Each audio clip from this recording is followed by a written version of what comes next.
And welcome to our live Q&A. We do this every Sunday at 7 p.m. Eastern Standard Time. We go live, and we do a couple different things here every live Q&A. And one is if you want to let us know where you're from. It's always interesting to see where all the quail people are at in the world. The second thing is if you've hatched any eggs from us this week, from Myshire Farm, feel free to let us know what that hatch rate is. And what we do is we keep track of all of our customers' hatch rates. We plug that in, and we keep an up-to-date track on what the hatch rates are for the year on shipped eggs.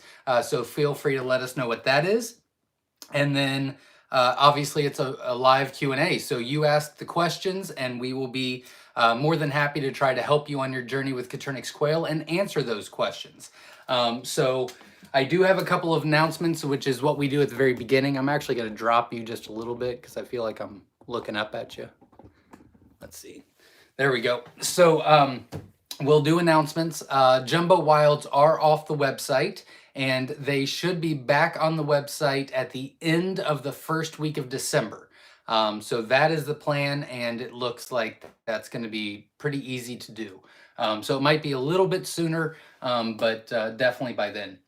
The second is next Sunday is the first Sunday of the month, and we do an 18 and under contest.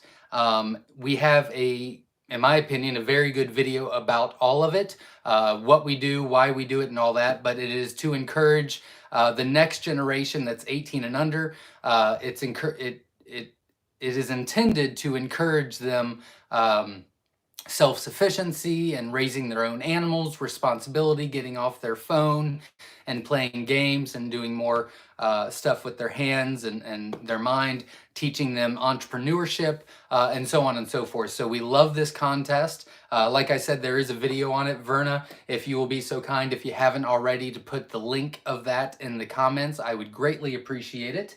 And I do have an announcement about the 18 and under contest. And that is Flew the Coop's Farm. I'll say that again because I messed it up. Flew the Coop's Farm has generously found their local feed store, and the feed store is called Vitzine. I hope I said that correctly. And they are going to be donating 2 50-pound bags to every 18 and under contest winner. And that'll start for December. So they get a brooder from Dale's Quails, they get a heat lamp, a feeder, a water, an egg tray, and a sticker from Whiskey Tango Farms. They get a very nice cage from Wainola Ranch. They get a pair of egg scissors from Ed, which is Ed Got Bait, which I'll talk about in just a second. And then they also get 30 free Myshire Farm hatching eggs, as well as one of our candlers, to help them get started on their journey. And that's whether to help their family be self-sufficient, or they start a business, or whatever the case may be. So we love the contest. Again, we have a video that goes through all of it and shows what they win. If they want to enter into the contest, all they need to do is email me at zach@myshirefarm.com, which I am sure Verna has already put in the comments. And just let me know a little bit about themselves, how old they are, where they're from, why they want the quail, and we pick a winner once a month. So I thought that was awesome from Flew the Coop's Farms. Flew the Coop Farms. I keep saying it wrong. I'm sorry. I thought that was absolutely awesome. And then, so what we do is we take donations on our live show every Sunday, and those donations go towards me purchasing them an incubator, because that's the only thing they're missing. If we have more donations than what the incubator was cost, then we'll actually send them a gift card for the difference. So we are hooking someone up every month, which is really cool. So I thought that was really awesome. And again, I've mentioned a couple names, I've name dropped, and so I just wanted to give a big shout out to our moderators, which is Verna and Ed Got Bait. They do a fantastic job on here on YouTube. And then I have a ton of moderators on our Facebook pages, Newbie Quail Lovers, Verna and Christina, they do a fantastic job. And Christina actually has a YouTube channel she just started, and she raises quail in an aviary setting. She's had some success with them going broody. So she's doing videos about a bunch of her experiences, which is really cool. And that is called Sow and Tear on YouTube. So you can definitely check that out as well. But I thought that was cool. And then we've got, Quail for Profit with Whiskey Tango Farms and Flew the Coop Farms. We've got Quail Call with Steve Swanson and PJ, I think it's PJ Family Farms. That's not his name, but PJ Family Farms. And then we've got the Self-Sufficient Quail, which is Jasmine Bass. So again, I appreciate to all of you that are contributing to the community and growing it, and I think you guys are absolutely awesome. One last thing that we do here every live is hit the like button and support the channel. I would greatly appreciate it. It helps our channel grow and makes me feel better. So we try to get 140 likes with every YouTube live. And again, this does go quite some time, usually 2 to 3 hours. We all hang out, we answer questions, we share experiences, things like that. If you are just wanting to get in and out, answer questions, I'm going to be starting tomorrow, a Monday YouTube live at 8 p.m. Eastern Standard Time, a little bit later for people on the other side, West Coast and things like that, where it's strictly, we're not going to say where we're from, we're not going to say hello, it's strictly question and answer. We'll get your question answered, because I think there's two types of people, which is completely okay, but we want to make sure that we can service all of you. So that's why we do that. And then last, oh, nope, I already mentioned it, Monday. All right, that was all of my announcements, where we're from, that's it. So we'll get to your questions now. I'm going to take a drink real quick, and then we will get going. So if you have any questions, feel free to comment below, and that is anything to do with quail. It's Quail for Profit, quail colors, quail breeding, quail housing, quail troubleshooting, incubator issues, whatever the case may be. Feel free to ask, and I will be happy to try to help you out.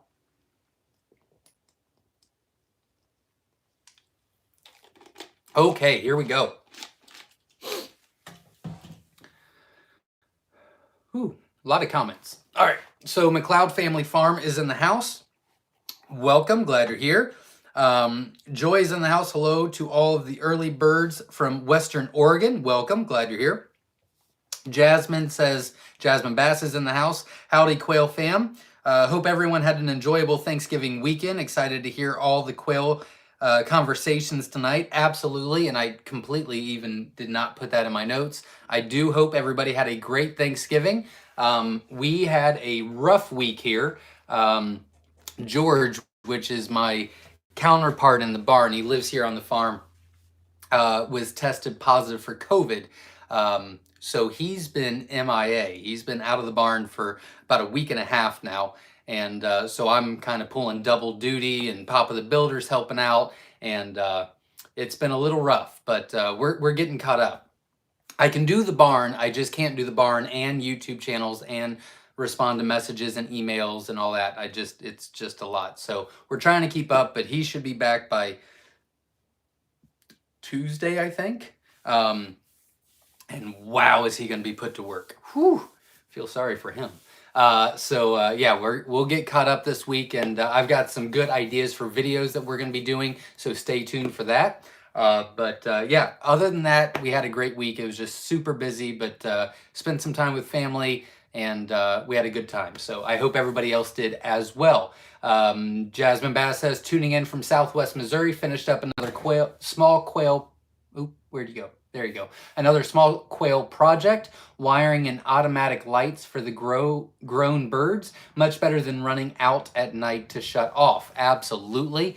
That is going to be a huge time saver and much easier, especially since it's getting colder. You really don't want to do that. So that's great. Congratulations, and I hope it works out for you.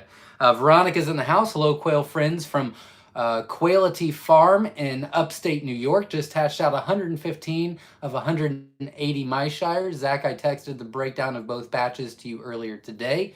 Then I will not write it down because I would have written it down earlier. Wonderful, thank you very much. And much better results. So I'm glad we started working that out and fixing the issues. Congratulations. Battleborn Urban Farm is in the house, says welcome. Veronica says Thanksgiving was a hoot this year with 4-year-old great-grandson running over to the incubator and yelling, there's another one, there's another one, Mimi. Absolutely. We actually had some hatching out on Thanksgiving as well.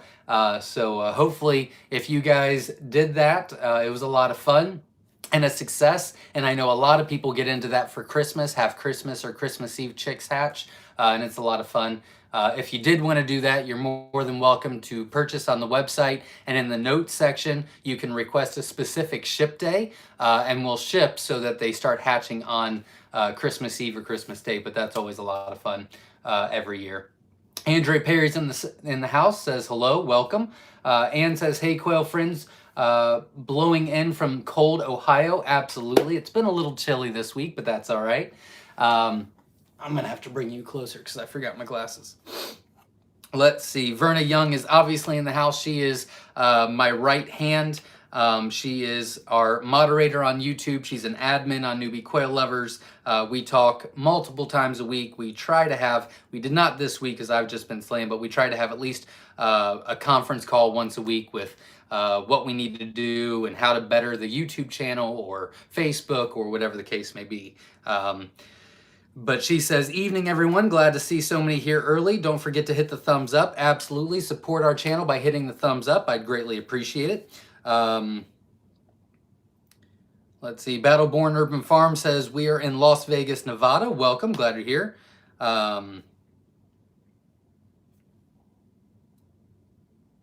Veronica says, I incubate in the dining room. Perfect opportunity to educate and enthuse. LOL. There you go. Absolutely. Flew the Coop Farms is in the house, says welcome. I believe they're in Missouri. Witch Doctor says, just saying hi.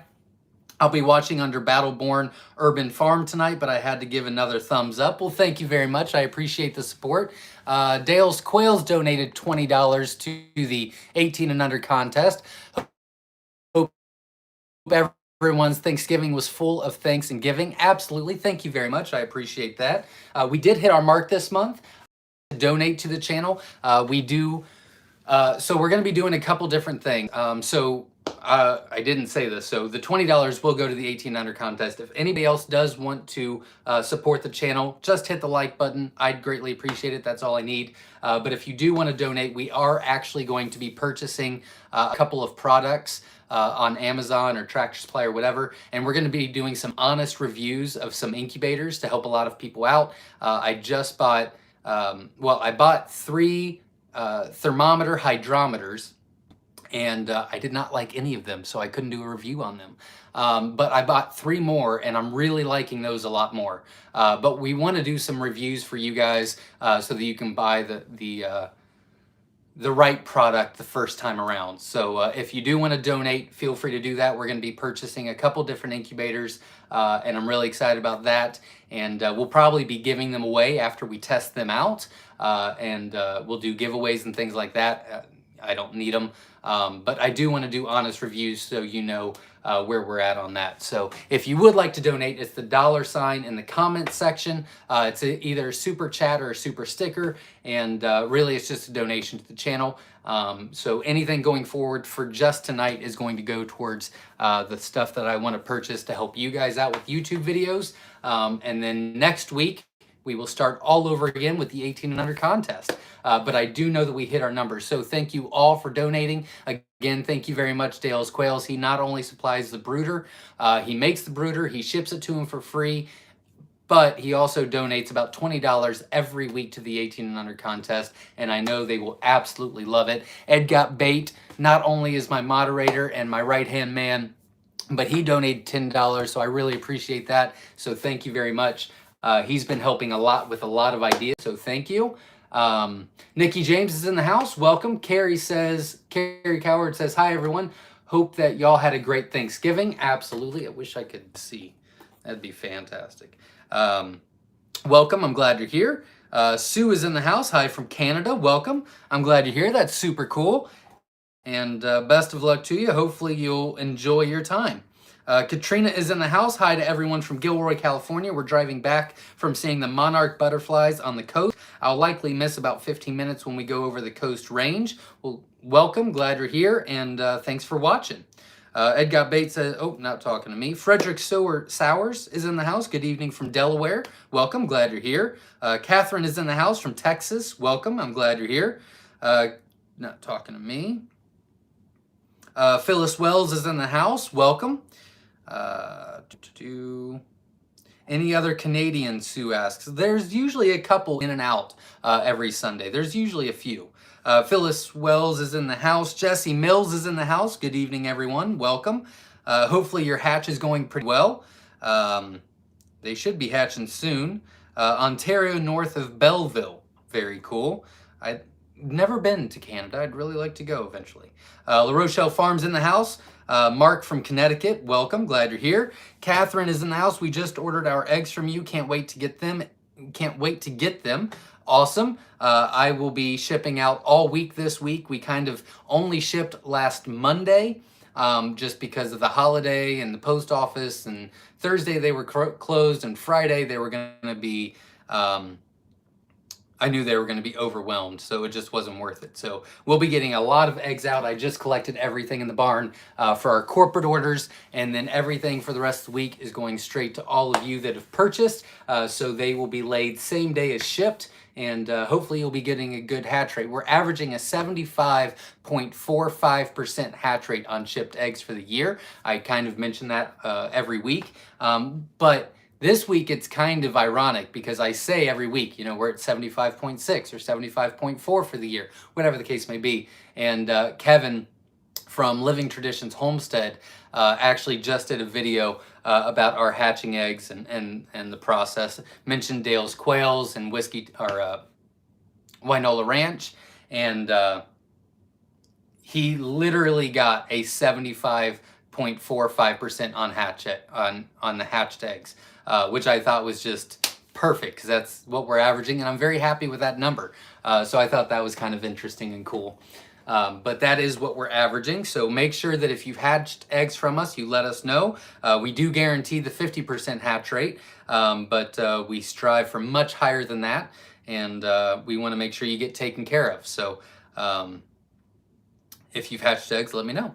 Let's see. Dora says, hello, I'm researching and thinking about getting into quail. What do you recommend for starting hatch?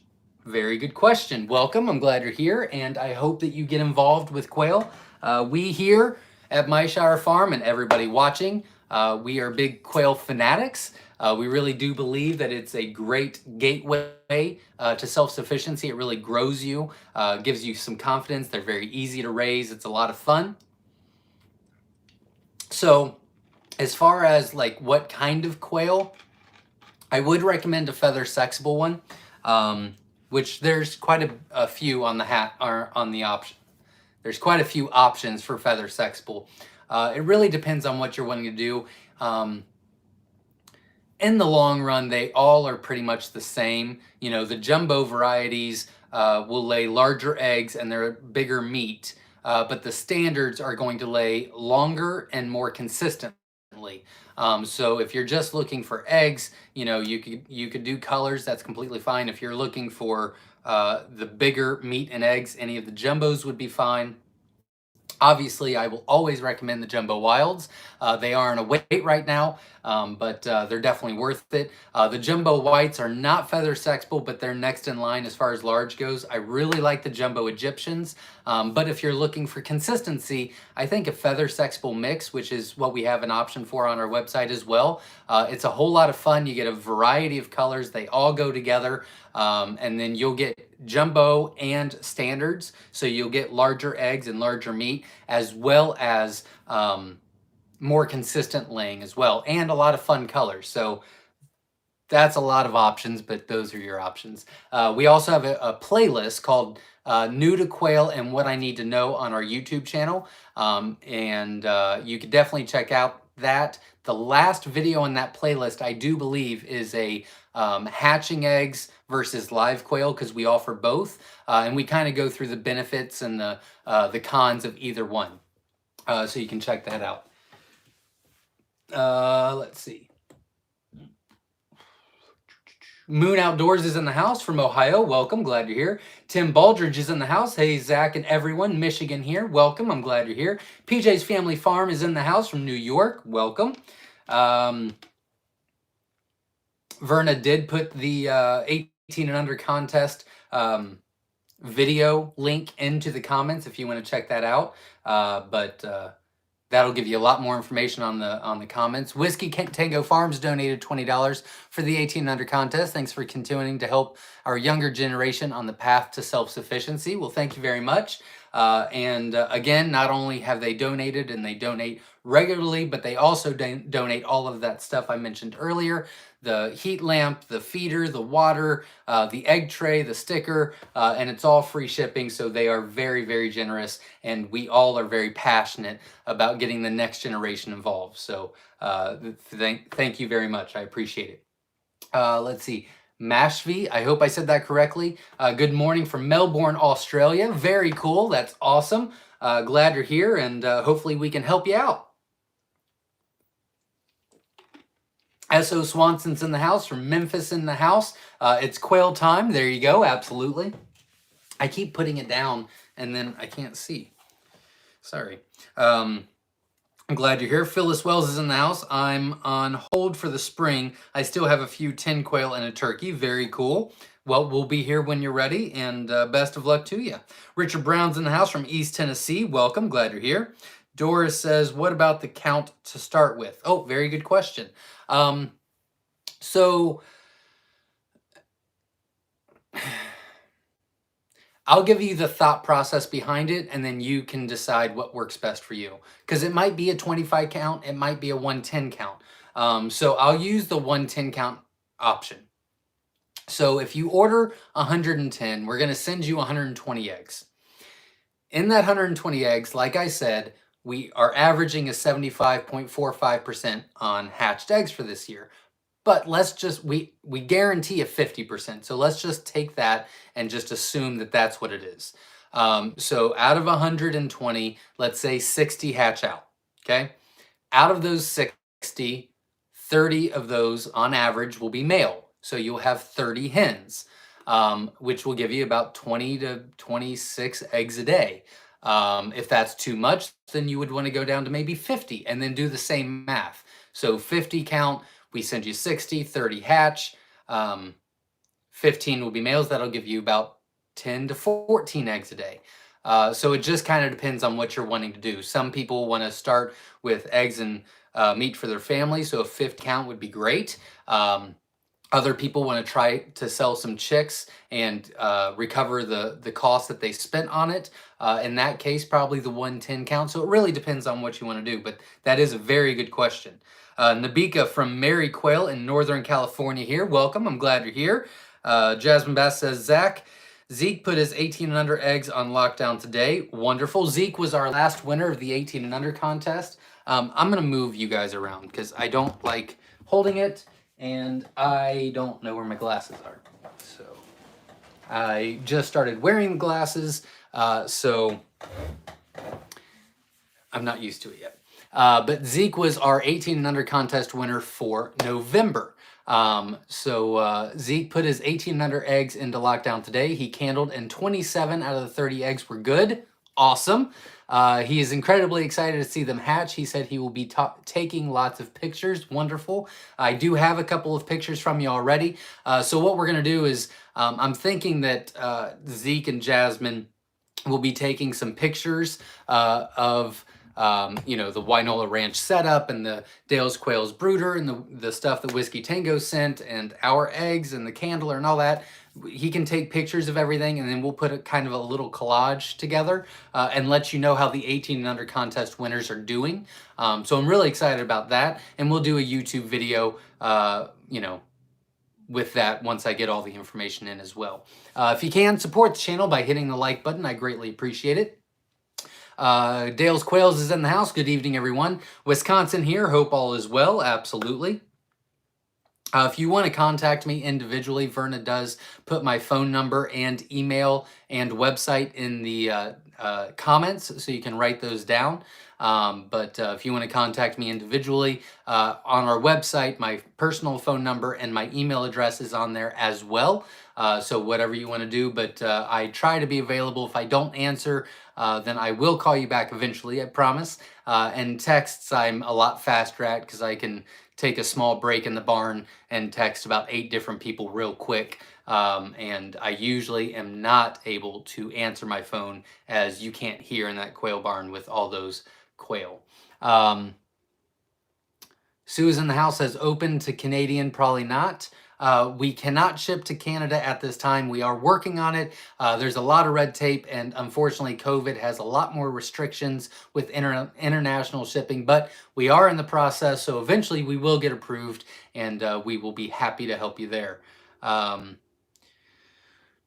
Moon Outdoors says, great to hear Jasmine. Oh, no, not talking to me. Whiskey Tango Farms is in the house. Hey, hello, everyone. Hope everyone had a fantastic Thanksgiving. We had bacon wrapped stuffed quail. There you go. Absolutely. That's wonderful. S.O. Swanson's in the house. Who wants something free? Hit that like button. It's free. There you go. I like the way you think. Hit the like button. Support the channel. Absolutely. Holly's in the house. I made a live during the actual live, joining from Bridgepoint, New York. Well, welcome. Glad you're here. And if you have any questions, feel free to ask. We'd love to try to help you on your journey. Ed Got Bait is not talking to me. Not talking to me. Let's see. Ericism is in the house. Hi, everyone. I love the name. I saw you comment earlier on a YouTube video, and I responded. I just love that name, Ericism. I think it's awesome. Hi, everyone. Welcome. I'm glad you're here. Doris says, looking at dual purpose. Dual purpose would be any of the jumbo options. So there's 4 jumbo options. There's 4 jumbo options that we offer. The Jumbo Wilds are by far the largest.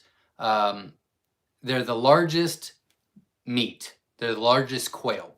And they're feather sexable, and they're very large eggs. The Jumbo Whites are the 2nd largest quail, but they are the largest eggs, but they're not feather sexable. But they do, when you butcher them, they're much cleaner because they're all white feathers.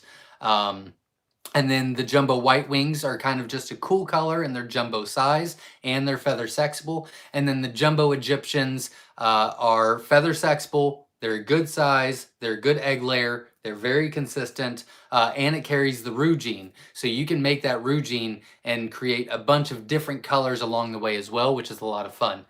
So those are the 4 jumbo options. On our YouTube channel, Myshire Farm, we actually have a video playlist called All About the Colors, and we break every color down. So we have one about every single one of our jumbos, the average weight, average egg size, average length of production, what they look like, how to sex them, and all that stuff. So if you're looking into, you don't know which one you want to get, I would recommend maybe watching a few of those. They're only between 5 to 9 minutes long, but I think that would help you decide what works best for you. Those are my ideas. Shelly C's in the house from Wooster, Ohio. Free-ranging 3 male bullies in my living room while I build a cage and listen in. Cheers. Welcome. Glad you're here. And there you go. Absolutely. Ed Got Bait says, Zach, it's all Verna. She's the Wonder Woman. Absolutely. I agree with that. Whiskey Tango Farm says, love your sweater, Zach. Absolutely. I really like my hoodie too. I went shopping for Black Friday, and I went past a store that made stuff, and I walked in and I said, hey, how much for a hat and a hoodie? And I was a gift for somebody else. And they were like, $30. And I said, what? $30 for all 3? He said, yeah. I said, well, okay, let's do it. It's hard to even buy just a plain hoodie for $30 nowadays. So I was really excited about that. And I think it came out pretty well. Thought it came out pretty well. So I went shopping, came back 30 minutes later, and all 3 were done. So I'm pretty excited about that. I've got my hat. You guys want to see my hat? It's really cool. Hold on. I'll be right back. Oh, dear God. Everything's in my way.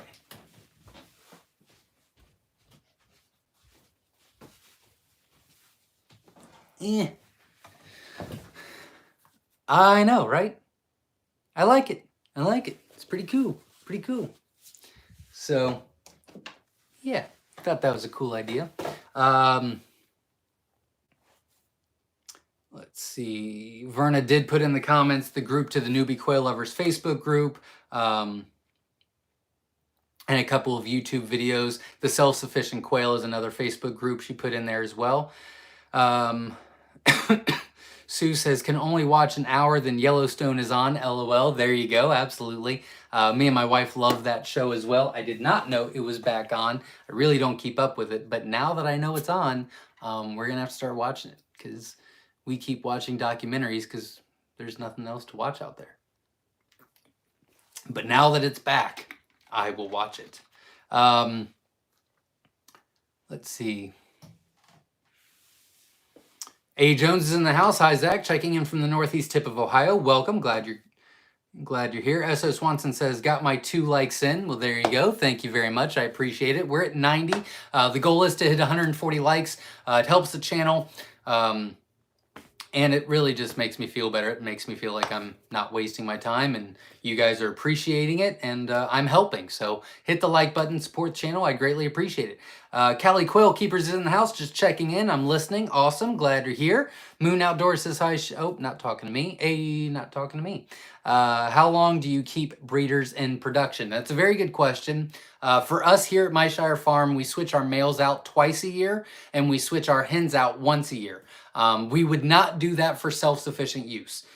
We are only doing that because we don't consider our quail to be our quail. They're really your quail that you purchase. So we go above and beyond in a lot of different ways. So we switch our males out twice a year and our males out once a year. But if you're raising them for self-sufficiency, I really think males about between 9 months and a year old, switch them out. And the hens about 2 years, and they'll be great. So we just kind of go way above that. But you definitely don't have to. That's not a necessity at all. So typically you can keep your hens for about 2 years for good full production, and the males will do their job for about 9 months to a year. Let's see. Brock is in the house. What incubator would you buy for a beginner? That's a very good question. I have not purchased a store-bought incubator in quite some time, except for the GQF, which is extremely expensive and not really for a beginner. So what we're actually going to be doing is purchasing a couple of incubators off of Amazon, and we'll be doing honest reviews on them. But if anybody in the comments has a store-bought incubator that they really like, feel free to share. Brock Miller, you can tag Brock Miller in it. And if you don't see those comments, I highly recommend joining Newbie Quail Lovers Facebook group. Ask the question in there, and a bunch of people will be able to give you their personal experiences. But I'm not very comfortable sharing that just because I don't have a lot of experience with store-bought incubators. But we will be doing reviews on them quite soon. So I'm thinking about buying a Hovabator, which is a very popular brand, and GQF makes that. The Nurture Right 360, and then there was another one that I was going to buy, the Brincia, that Kevin recommends. So I was going to purchase all 3. I know the Brincia is a little bit more expensive, but it looked amazing. And if you're going to be hatching out, then it might be worth it. But we'll be able to say, you know, starting out, if you don't want to spend $400, this one's a good one. If you're planning on doing this for a while, this one's a good one. And then we're going to look it up on like Craigslist and stuff and see how much they resell for, to see how much you can get back. So we're going to try to give you a lot of information in that. I missed a donation. Frank Kimball donated for the 18 and under. Well, thank you very much. I appreciate that. La Rochelle Farm says USPS did not do you any favors on I should have received Wednesday and they arrived Friday. Box was clearly marked hold for pickup. That didn't happen. Box also damaged. Fingers crossed. Well, keep me posted. I'm sure the eggs will be just fine, but keep us posted. We'll make sure you get taken care of. Yeah, sometimes they just don't listen, unfortunately. But I'm really not worried about it. I think you're going to do great.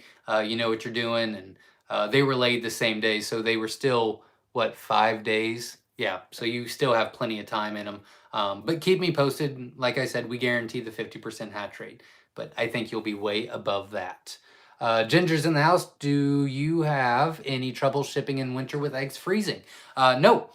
We actually just shipped to Kevin, Living Traditions Homestead there in the Ozarks in Missouri, and it was pretty cold when we shipped them, and they got an amazing hatch rate. It wasn't hold for pickup, and they had a 75.45% hatch rate on shipped eggs, and that was just this past week.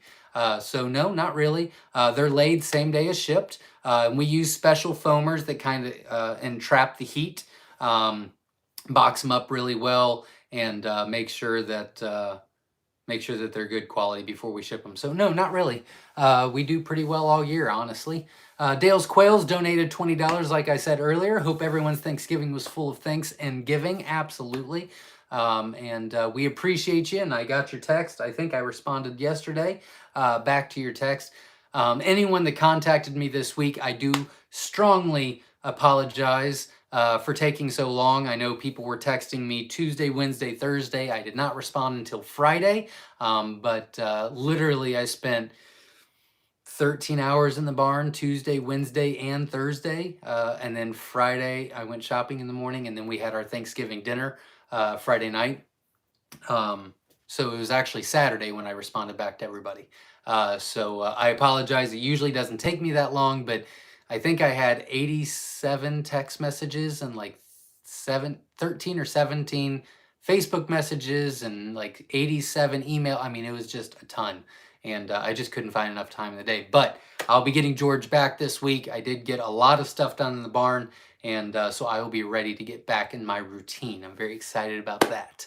Robert Halverson is in the house. Good evening from Minnesota. My birds are not laying, and all the posts with chicks on Facebook help with the withdrawal. There you go. Absolutely. Make sure that they can get out of the elements, and make sure that they're getting 14 to 16 hours of light a day, and that should help tremendously. Also make sure that they are getting a layer feed, not a starter grower. That will help as well. The Daily Quail is here. Welcome. Pearls are 2 weeks old, and final count is 18 out of 28. Beautiful birds. I like that. Daily Quail, I'm going to write that down just to be safe. But did you give me the hatch rate numbers already? Oh, and Pearl. If you're still on, let me know if you gave me those numbers already or not, but I did write it down just in case.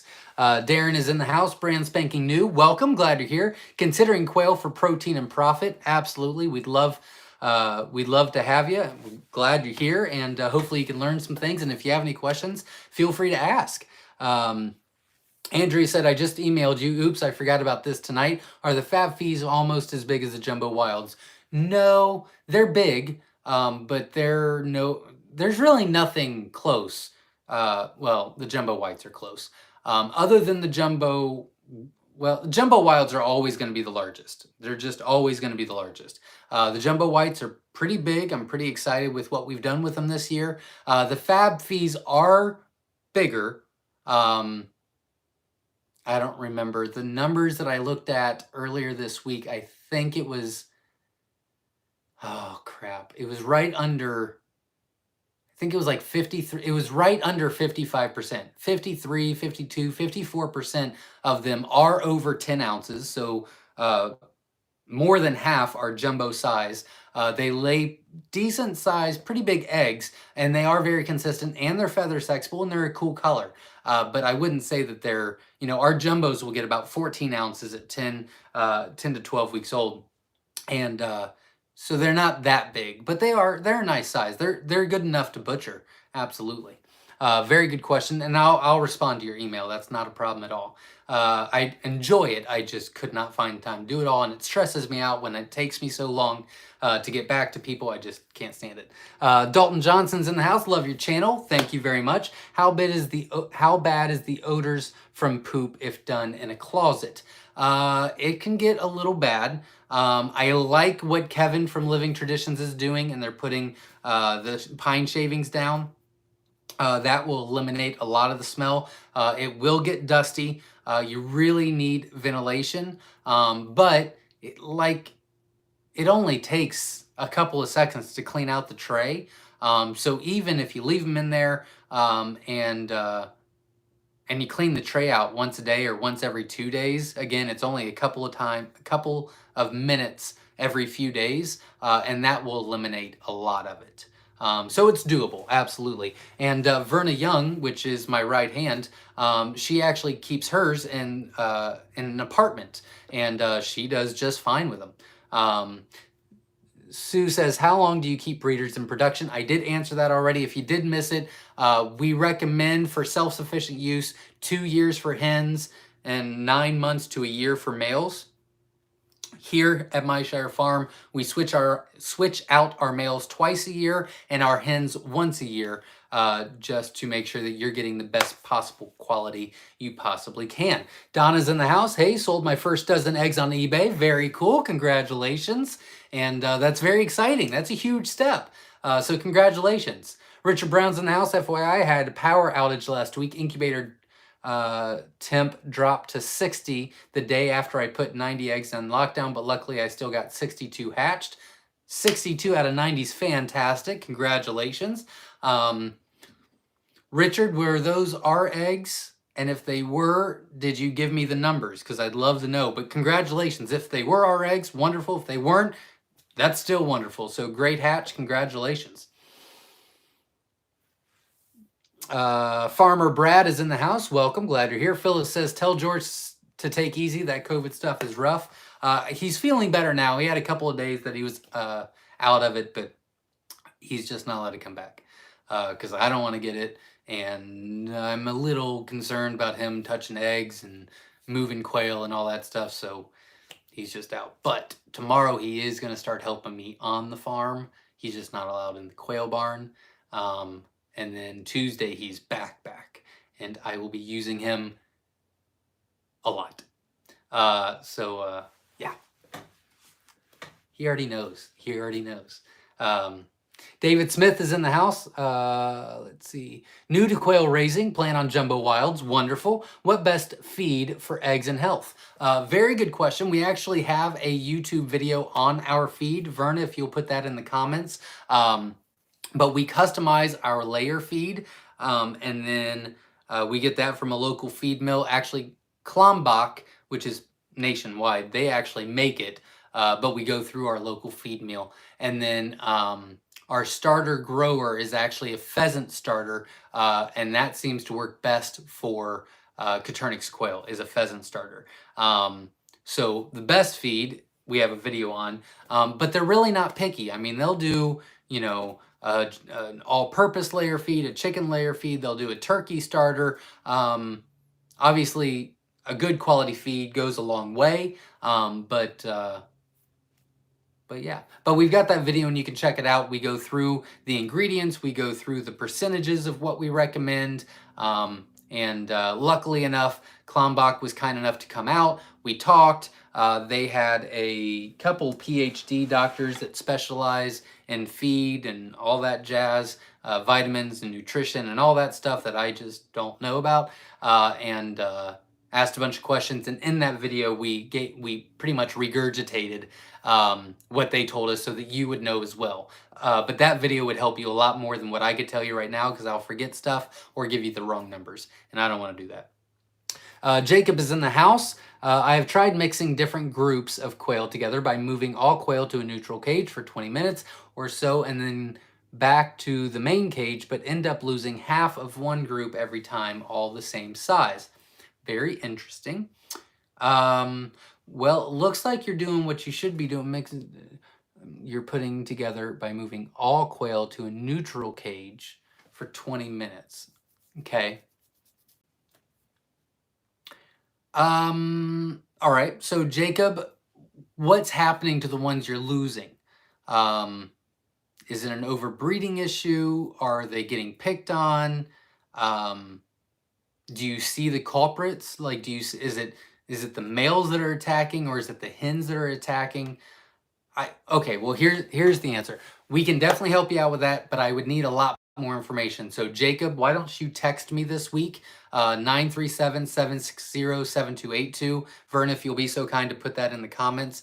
Why don't you text me this week, and we'll go we'll probably talk on the phone. We'll set up a time where I can talk, and I'll get the information I need from you, and then we'll fix the issue.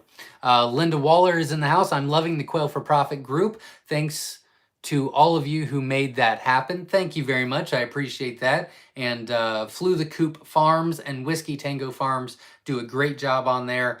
And hopefully by next week, I will start being more active as well. Kaylee's Quail Farm says, I'm getting excited. I just finished building my incubator and my 3-level cages are almost completed. Going to be able to order eggs soon. Awesome. Congratulations. That's very exciting. I'm glad you got everything set up, and congratulations. That's super exciting. If you have any questions, feel free to ask, and we're here if you need us. Sandy Hill Gardens is in the house from North Florida. Welcome. Glad you're here. Chad is in the house. Hi, tuning in from Northeast Oklahoma. Welcome. Glad you're here. James is in the house. Hey, Zach Verna, late but here, hitting that button. Well, thank you very much. Do the same and hit that like button. Support the channel. It is free, makes me feel better, and grows the channel. Fran Crow is in the house. Good evening, everyone. Welcome. Hawkins is in the house. You keep moving on me. Stop. There we go. Hi, I have some jumbo white and jumbo brown, and was wondering how many ounces should they weigh at 6 weeks? I don't remember. I think it's 8. I could be wrong, but I can tell you exactly where to go. We have a video on our YouTube channel. It's a playlist called the Jumbo Wild Breeding Program, I do believe, is the playlist. It's going to say something like that, the Jumbo Wild Breeding Program or Jumbo Breeding Program, something in that nature. And then we go from week to week on average weight, average eggs, or average weight, what they look like, how we determine which goes with what, and so on and so forth. So you would want to go to the 6th week, and we can give you that video will give you the numbers about where they should be at. It's hard for me to keep all this stuff in my head. That's why I have a lot of notes. I have a lot of notes. But that should answer that question pretty quickly for you. And the video is only a few minutes long. And I think, actually, you don't even have to watch the video. I think I put that in the description. So you could just read the description, and it goes week by week on the weights, I do believe. Sue says, need more Canadian interest in quail. There you go. Well, we're doing our part, so hopefully they'll continue to roll in. Beam Farm is in the house 1 week into jumbo quail. 1 week into jumbo quail. So I'm assuming you got them a week ago, which is absolutely awesome. Congratulations. I'm hoping you love them. And if you need anything, feel free to let us know. Ed Got Baked donated $10 and said, keep up the great work. Thank you very much. I truly appreciate it. And we will definitely try. Deandra Livingston's in the house from Mississippi. Welcome. Glad you're here. Annie Hill is in the house, starting our journey now by learning what we can about Koternik's quail, raising quail. Intended start date is mid-February once we have supplies in place. Wonderful. I like you have a plan. And if we can help with any questions that you have, feel free to ask. We'd love for you to be successful at this. And if we can help in any which way, we'd love to do that. Go Big 007 is in the house. We had eat out on Thanksgiving 70. We had hatched out on Thanksgiving 75 Celadon, but we lost 5. Could the plastic brooder produce caustic gas killing chicks? I've not heard that. I know a lot of people do the plastic brooders. I don't believe so. You will, on average, you'll lose a couple of chicks. That's kind of normal. 5's a little high, but it's still kind of in that range, I guess. I'd keep an eye on it, but I wouldn't be too worried about it. I don't think it has anything to do with the plastic brooder. I know quite a bit of people that use the plastic brooders, and it's not really an issue. Marilyn, I can't see the last name. I'm sorry. I think it's Ruttenberg, but that's just from memory. It doesn't show me on here. It is. I see it now. Marilyn Ruttenberg donated $10 to the channel. Thank you very much. I appreciate that. And it'll go to good use and more knowledge for you guys. So thank you very much. I really appreciate it. If you would like to support the channel, just hit that like button, support the channel. I'd greatly appreciate it. Beam Farm says, what do you do about marketing on Facebook when they don't allow any farm items selling? It's a good question, and they do, actually. you have to follow their rules, and finding the rules are a little bit difficult. There's 3 main rules that you have to do. One is no live animals, so you can't do that. But if you're wanting to sell hatching eggs, then you can sell hatching eggs. I do it all the time. I've got an auction group on Facebook called the Myshire Farm Quail Egg Auctions, and I auction off thousands of eggs a week. And I say, next up for auction is 120, jumbo wild hatching eggs, and then I'll give a description about it, and then I'll say shipping is not included, auction ends in 30 minutes, starting bid is whatever. So they definitely allow it, but you have to follow the rules to do that. 1 is no live, you have to do eggs only.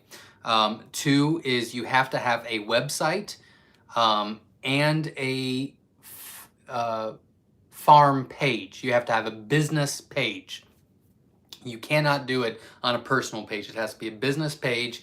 You have to have the website connected to the business page. And there was one more rule, and I can't remember what it is. It's been a long time since I looked at it. But you can do it. It is possible. But you just got to follow the rules. That's a good question, though. Oh, I'm losing comments. So I'm super behind. Holy cow. Okay, here we go. If I lost... Shoot. I just lost 2 comments. I'm so very sorry. All right, I'm going to get caught up real quick. Let's see. Leanne is in the house from Alberta. Welcome. Glad you're here. And Sue, there's another Canadian for you. Misty is in the house. Hello, everyone. We are fashionably late. That is all right. Thanks for showing up. I appreciate it. Johnny's in the house. What is the next best start with? Shoot. Crap.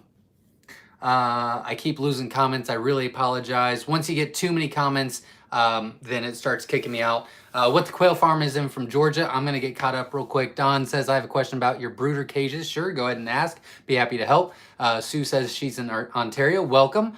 Chad is in the house. Dale has great equipment. Absolutely. DalesQuails.com has a lot of great brooders and cages and stuff like that. Definitely check that out. Moon Outdoor says, don't hold back on the reviews. Junk is junk. Absolutely. What are heaps of chicken ones? Never any quail. Mashvi, I hope I said that correctly. I lost your question. I'm really sorry.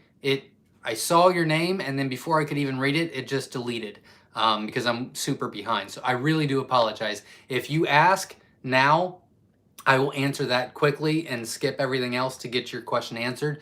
So go ahead and ask your question again, and I'll get that taken care of. I apologize.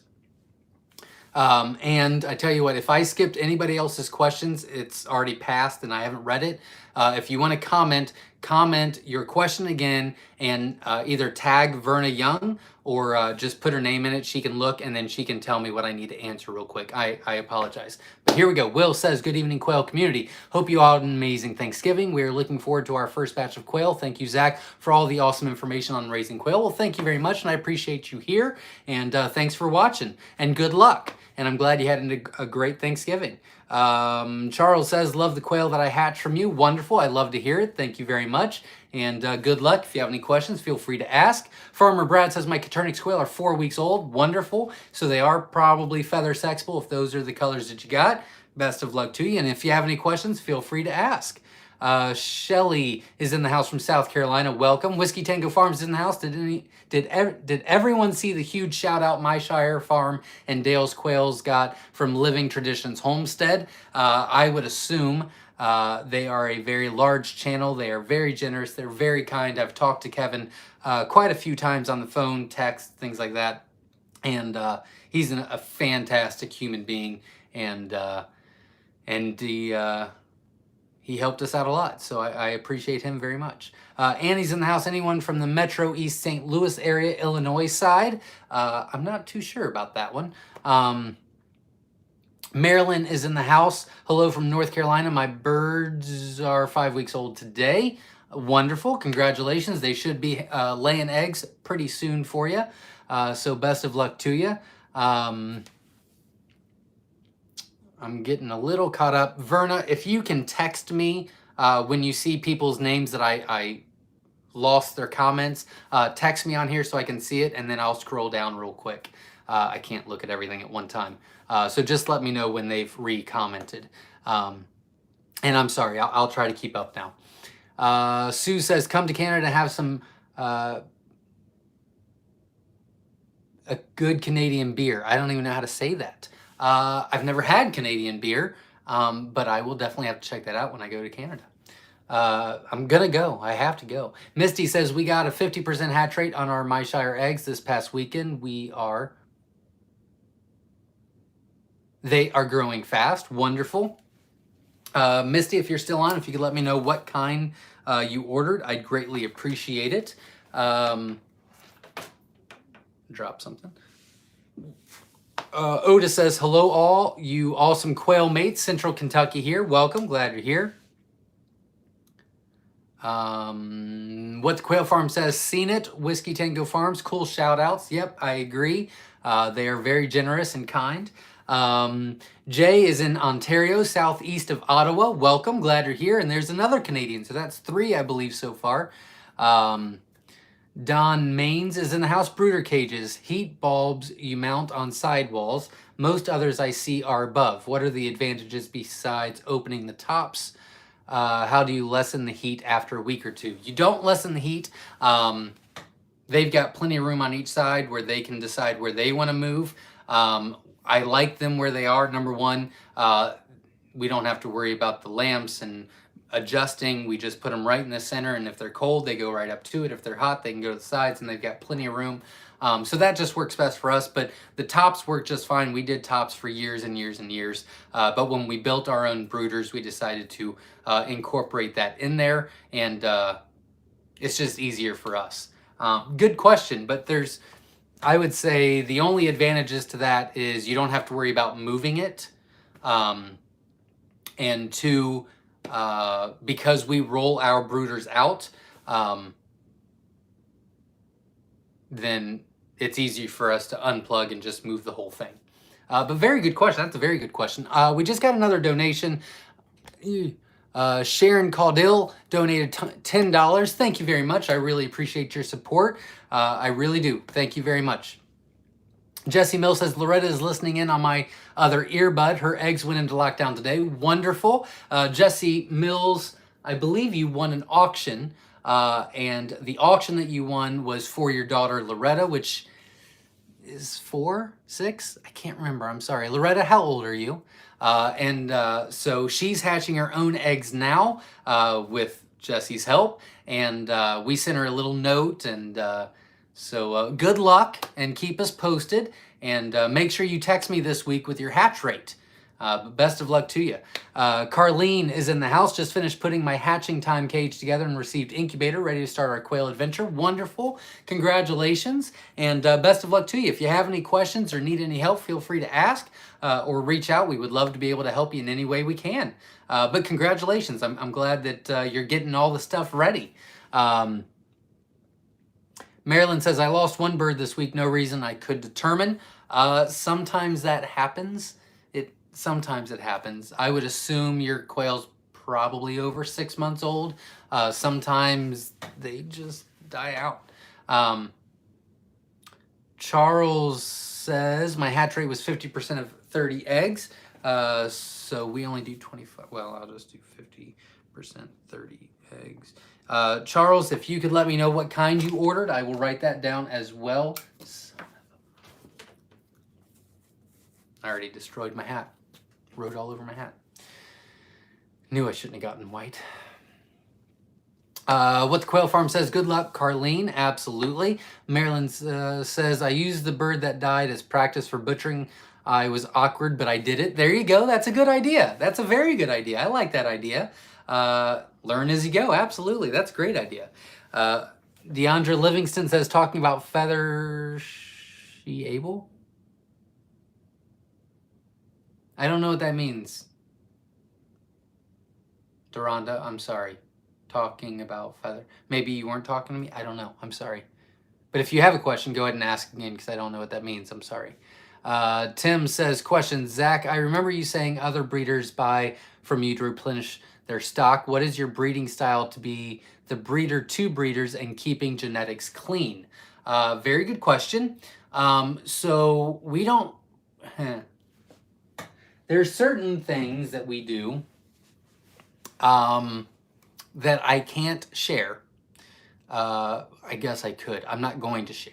There's some secrets that I gotta keep. You know what I mean? And I don't ship to all breeders. There's plenty of breeders that have never bought from me, and there's plenty of breeders that don't buy from me anymore. Whatever the case may be. How do I want to answer that question? Because that's a good question. I'll answer it this way. I'm not too worried about short term. I'm more worried about long term. I want to make sure that you have happy, healthy quail. I want to make sure that you get a good hatch rate. Those are my concerns. And so most of our quail will hatch fairly true, you know. Like the snowies won't hatch extremely true, you know, they're more like 60%. The tuxedos will never breed true because that's kind of a mix of colors. But most of them will breed, you know, anywhere from 85 to 95 to 100% true.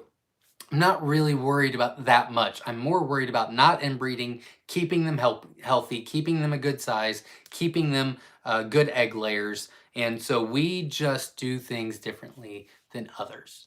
But that's why we've been in business much longer than a lot of people. And I think that's a big reason why we're so successful, is because we do things not for the right now, but for now and tomorrow and next month and next year and 2 years from now and 5 years from now, because this business is going to be handed down to my kids.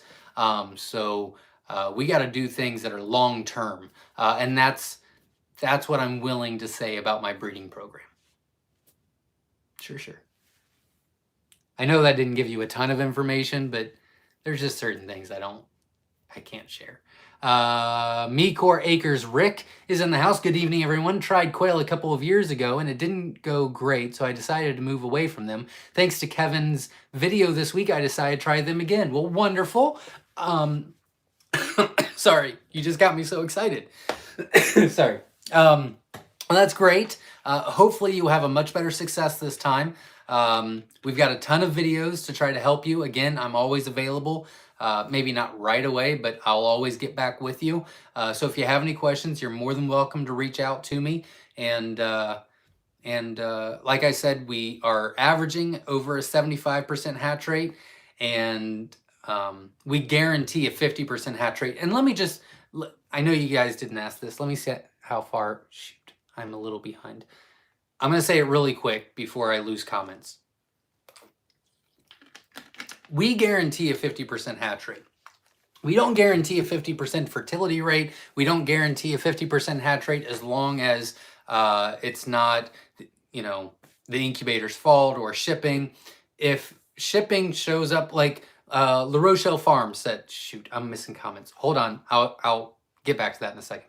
Good Honest Living says, hey, do you ship to Canada? Not at this time. Welcome, glad to hear. A lot of Canadians tonight, which is absolutely awesome. Welcome all. We're working on it, but I'm not there yet. Linda Easton says, question for Zach and or group. I am planning on offering quail processing classes for homesteaders on my farm. Have any of you done this? If so, any advice for me? Absolutely, we have. It's a great thing to do. What we did was the class was for free, and then what they butchered, it was like, or the class was $25 is what they did. Which quail? Shoot. Okay, hold on. I'm getting too many things going on at one time. Anyone do anything with the feathers? A couple people do. I don't, so I can't really answer that. My last match for Myshire was 76.6%, 150 eggs. Would have been better, but I ran on the cool side. Well, that's still a great hatch. Congratulations. I got a second. So what we did was it was like $25 for the family, and they were taking home 5 quail that they butchered. So we taught them how to butcher. We did tours. We answered any questions, and then they butchered the quail. They watched us butcher the quail, and then they took those home. And then we had some quail samples, and all that was for 25 bucks. It got the word out. It got people more interested in self-sufficiency and quail, and we got customers out of it. So Yeah, we've done that before and it was great. Whiskey Tango Farms, again, did donate $20 to the 1800 contest night, so thank you very much. I appreciate it. I'd go longer, but I'm super behind. Doris says, thank you for the information. Not a problem. What the Quail Farm says, way to go, Whiskey Tango Farms. You guys rock. Absolutely. Mere Core Acres Rick says, I just ordered some jumbo mix and some color varieties. Really looking forward to them arriving. Wonderful. I will get them out as quickly as possible. We are a little behind because of the holiday, but they will be laid same day as shipped. And if you have any questions, feel free to reach out and we will make sure you get taken care of. Absolutely. Kaylee's Quail Farm says, do you still have Jumbo Mix Collection eggs available? Yes, we do. They're on the website, and wilds do come in that as well. I've got a separate cage for the Jumbo Mix wilds. 300 eggs a year. I think Rosetta, Scarlet, Tibetan, Golds, and pretty much all the tuxedos are going to be 300 or more, I think. Sorry. We win. I like it. I like that. From Texas, I'm planning to buy hatching eggs from you. Well, wonderful. Thank you very much. And if you have any questions, feel free to reach out. We'd love to have you. I'd love to be honored to earn your business. Absolutely. Farmer Brad says, do you give your quail dust bath? We have, and I'm actually stopping it. I actually stopped it this week. Our eggs were just absolutely destroyed, just nasty, and I can't stand shipping eggs like that. So I actually took the dust bath away from them permanently. So we do that. We rotate once a month, but I wanted to put a permanent one in there. So we did that, and then the eggs were just too bad to ship. So they'll go back to a cycle. But yeah, absolutely. And they love it. Absolutely love it. I think they are a little bit more productive with the dust bath, but the eggs I just couldn't handle. I couldn't handle how much they were destroying them. Lee Roberts says, hello everyone from Oklahoma. Welcome, glad you're here. Cali Quail Keeper says, is there a specific color SSC to make the pearl? You don't need SSC to make pearl. Do you use the 1 Italian roux plus 5 hens SSC ratio to make pearls? No. What is the method of making pearl? That's a great question. Pearl is an Italian with the Phi gene. So you're actually going to take anything with the Phi gene that's a male. So Fab Phi, Grau Phi, preferably Fab Phi, or German Pastel that carries the Phi gene. Put those with Italians, put those with gold hens, and you'll start getting pearls, because a pearl is just an Italian with the Phi dilute, which changes the colors from gold to black and white. It's just a diluter. But that's a great question, but you don't need SSCs to do pearls. What the Quail Farm says, our quail love the dust bath. Absolutely. Doris says, what's the best time to order? I have turkeys and chickens and pigs as I raise my own meat and eggs. Wonderful. We're always here whenever you're ready. If you want to wait till spring, we'll be here. If you want to order now, we still have a great hatch rate, and we still guarantee at least a 50%, and we are always here for you. So whenever you're ready, we're ready for you. Great question. Deborah Berg says, I love math. There you go. Absolutely. Whiskey Tango Farm says, if you are ever having a bad day, just give your quail a dust bath, sit back and enjoy the show. There you go. While we're waiting, Homestead says, hello, Quail family. Hope everyone had a great Thanksgiving, as well as I do. Absolutely. And welcome. I'm glad you're here. Chad says, nope, not talking to me. Hawkins says, question, how many ounces should a jumbo weigh at 6 weeks? It's a great question. I don't know off the top of my head, but we do have a video on it on our YouTube channel, Myshire Farm, under the playlist, the Jumbo Wild Breeding Program, I do believe. And I go week by week on average weights. And so there's a week 6 on there that will give you the average weights. It's also in the description. I think the last video in the description has week by week, what they weighed at week 1, what they weighed at week 2, so on and so forth. That will give you much more precise answers than what I can think of off the top of my head. Jerry Alexander said, started with 119 eggs, 99 went into lockdown, 81 chicks. Thank you for your quick replies and the most stressful hatching ever. Absolutely. We had some incubator issues with Jerry's hatch, but we figured it out during lockdown, and we were able to get him 81 chicks that hatched late, but yet none with curled toes or wry neck. So that's wonderful. So Jerry did a fantastic job, and I'm glad that he was comfortable reaching out to me.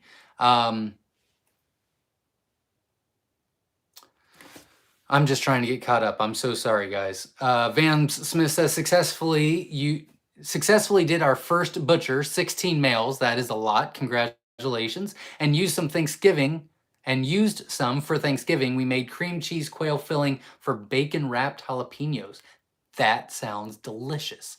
I had Thanksgiving leftovers tonight and it wasn't that good reheated, and that makes me hungry. That sounds awesome. Congratulations.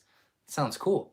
Confused donated $20. Happy Hanukkah for everyone. Well, thank you very much. I appreciate that. Thank you for the support. If you would like to support the channel, just hit the like button. That is free and that makes me feel great. Thank you for your donations as well. I really appreciate you. And we need 5 more likes to hit our goal for the night, so I would really appreciate it if you do so. Flew the Coop Farm says I have to wear glasses to see a computer on my phone, so I have a pair in every room, so I don't have to remember where I left them. There you go. I might have to start doing that. It's like tools. When I'm working on something, it takes me 15 times longer than what it should because I can't find the tool I just put down. I don't know what happens. It drives me crazy. Kaylee's Quail Farm says Central Illinois here. Well, welcome. Somebody was asking about Illinois earlier, so there you go. Battleborn Urban Farm says, Zach, you need a headset with noise cancellation like the new AirPod Pros or Aftershocks. I've got AirPod Pros, and they don't do well on my live for some reason. There's a lot of feedback, so I don't know why. Are you having problems hearing me? I hope you're not. I use the AirPods for my YouTube videos. Those work just fine, but when I put them in for my live feeds, for some reason I always got to take them out. I don't know why. I'm not very technology savvy though.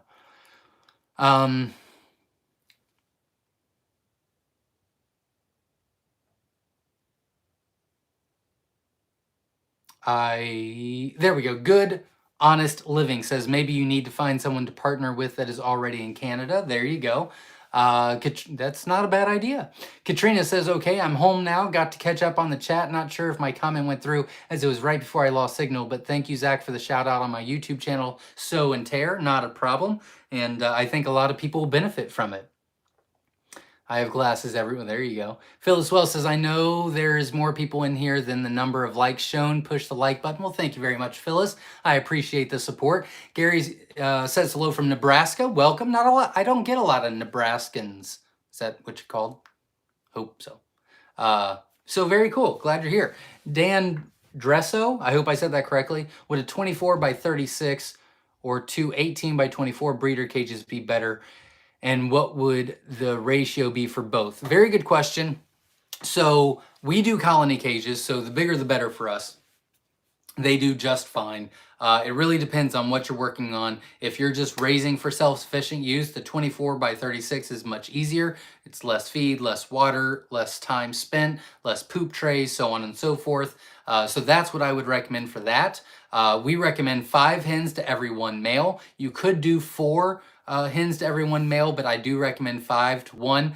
Your hens will look a lot better because the males are very aggressive and very active sexually. We recommend 3 quail per square foot for jumbos and 3.5 quail per square foot for standard size. I know you can't do a half a quail in the cage, but pretty much every 2 square feet you get an extra quail. So that's what I recommend. Hopefully that answers your question. But if not, feel free to ask again. I'll be happy to answer it better. Frank Kimball's in the house from Wisconsin. Welcome. Cali Quail Keeper says, question, Zach, please give me an insider tip on shipping live quail. First order of 6 hens within state, 2.5 hours away overnight. Already saw your video. That was about it. Yeah, I mean, just make sure that they have plenty of food and water in the box. Make sure that the box has plenty of ventilation. Don't overcrowd.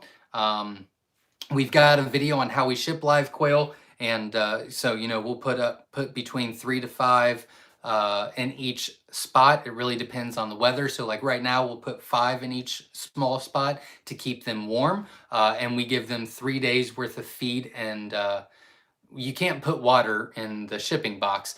So we use cucumbers or apples or something like that. And that they'll get the moisture off of that. And we have great success with it. But I don't know what other insider info I can give you. The only other insider info I didn't put in there is what we do with the quail before we actually ship them. And that is one of my secrets that we have learned throughout the years the hard way. I'm not willing to give that away because that kind of sets me apart. Because we guarantee our live quail show up happy and healthy, and we do very well with that.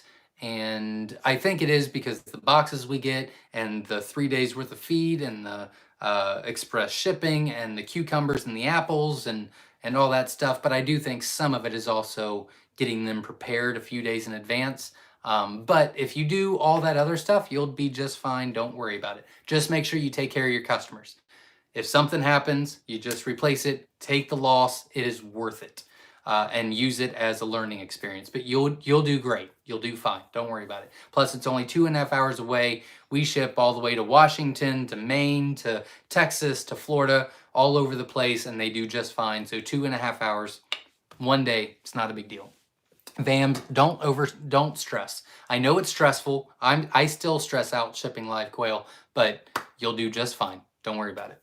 Vam Smith says, I apologize. There's probably a video somewhere with the answer. Wondering what day I might expect our jumbo white shipment this week in order to prep our incubator. It's a very good question. I don't know the answer to that right now, but we will print out the tracking number a day in advance.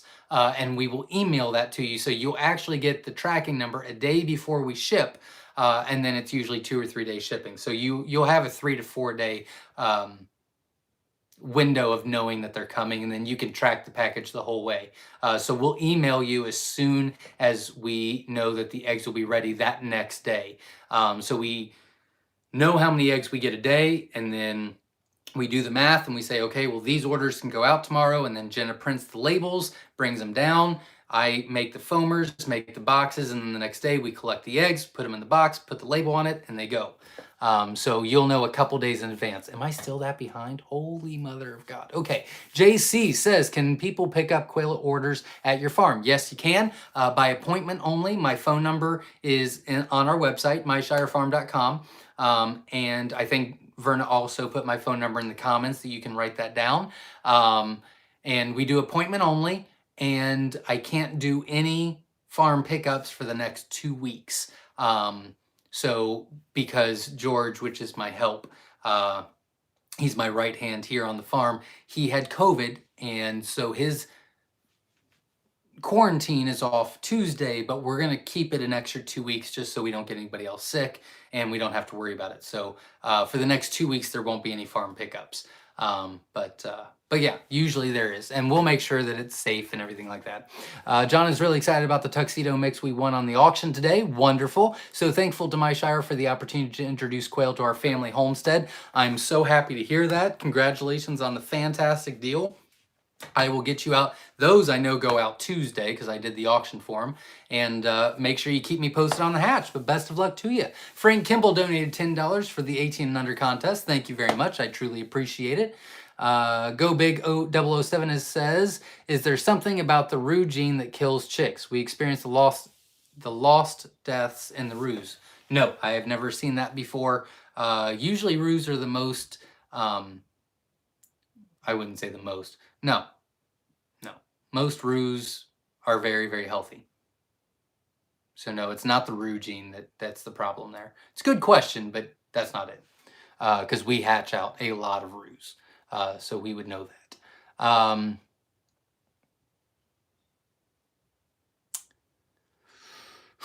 Angus says, what is your routine now for winter? I think I remember you saying you ramp up in the spring. Just wondering how early you start to ramp everything up. I don't know what you mean by ramping everything up.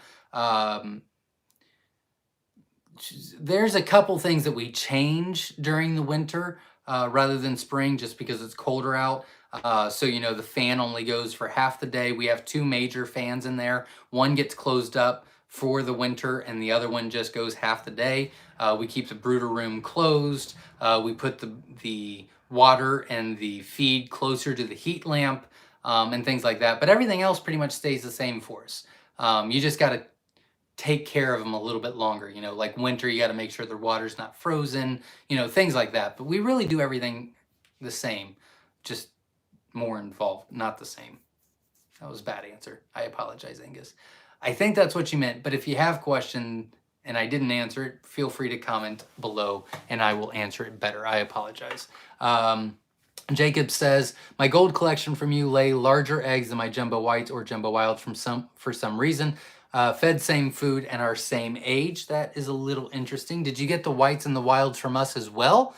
Because that's definitely not the case here.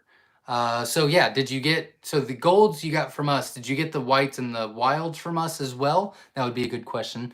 Cali Quail Keeper says white plus farm equals stains. Yeah, that's all they had. I didn't want to go back. I'm not going to have time to go back to that place. So they said, well, we can get black in, or we can get brown or gray. And I was like, okay, well, what do you have in stock? And they said white. And I said, okay, I'll just take that. I don't know. I shouldn't have done it. Frank Kimball says, hi, Whiskey Tango Farms. Hawkins says, question, what age can I move my quail of different ages? It's a very good question. Typically, I guess it depends on what you're talking about. So if you're adding young quail to a breeder cage and the breeders are, 3 months or whatever, typically when they're about 8 weeks old, they can go with much older quail and everything's fine. 6 weeks is really pushing it. You might get away with it, but you're pushing it a little. And the older quail might be aggressive towards them or territorial. But that 8 week time frame, even with 3 month or 6 month or a year old quail, they do just fine. If you're talking about different chicks, typically you don't want to go past a week in the same brooder. So hopefully that answers your question. But again, if I didn't answer it, feel free to let me know. Beam Farm says, Oklahoma here, newbie. Well, welcome. I'm glad you're here. Verna says, thumbs up, everybody. Absolutely. Thank you very much. What the Quail Farm gave me a thumbs up and a thumbs down, a thumbs up. I'm going to take that as a compliment. Thank you. Brock Miller says, what's the oldest quail you've ever raised? I had an SSC that was about 3.5 years old. I loved that SSC. It was the darkest charcoal we ever had, and it was sad to see that one go. Nikki James says, how do I tell the difference between a jumbo wild and a jumbo Egyptian? The jumbo Egyptians are going to be light red. The jumbo wilds are going to be very dark brown. I'm pretty sure I only ordered wilds, but my hatch from them, I have about half that are really light colored. Maybe you ordered the sex links. I'm not too sure. You can get with me and we can look at that for you. I'd have to look, but yeah, the Egyptians are red, light red, and the wilds are dark brown. But you can send me some pictures and we can take a look at it for you. Sandy Hill Garden says, have chickens and rabbits currently gearing up to start quail. Wonderful. If you have any questions, feel free to ask, and you won't be sorry. Quail are absolutely amazing for the homestead. Sue says, do you band your birds? We do not. Nope. Frank's, good question. Frank says, welcome Beam Farm. Absolutely. Cali Quail Keeper says, I cannot even keep any of my flock for 1 year, constant turnover. That usually means an environmental issue, which could be fixed. I would need to know a lot of information. If you want to get with me this week, we can kind of go over the housing and the feed and the this and the that, and we can kind of try to help you out to get more longevity. We could definitely do that for you, but I would need a lot more information than just on here. I would keep asking questions and you'd be like, oh, I don't even care anymore. So just get with me this week. Katrina says, thanks for posting my channel, Verna. Absolutely. I'm sure she was happy to do it. Not talking to me. Our Okie Homestead, love the name. Evening, y'all. Welcome. Glad you're here. Psycho Ward 360, howdy, y'all. They didn't say y'all. Howdy from Las Vegas, everyone. Absolutely. Welcome. Glad you're here. Frank says, question, how would you send birds for raw dog food that works? So we bloodless call them. We've got the video on our YouTube channel, Myshire Farm, the bloodless call method. We bloodless call them. We put 10 in a Ziploc freezer bag, and then we give it to them. That's exactly what we do for raw dog. That simple. The Daily Quail says, this is the incubator I bought on Amazon. Works well. North Carolina brooder chicken, fully automatic farm incubator, eggs, bird quail incubator, hatchery, 48 to 64 eggs, incubator, poultry, hatcher, Turner. There you go. There's one example. That's awesome. Thank you very much, The Daily Quail. Somebody was asking earlier about what incubator to buy, so there's an option as well. Very cool. Jay says, Barado. Oh my God, I'm an hour behind.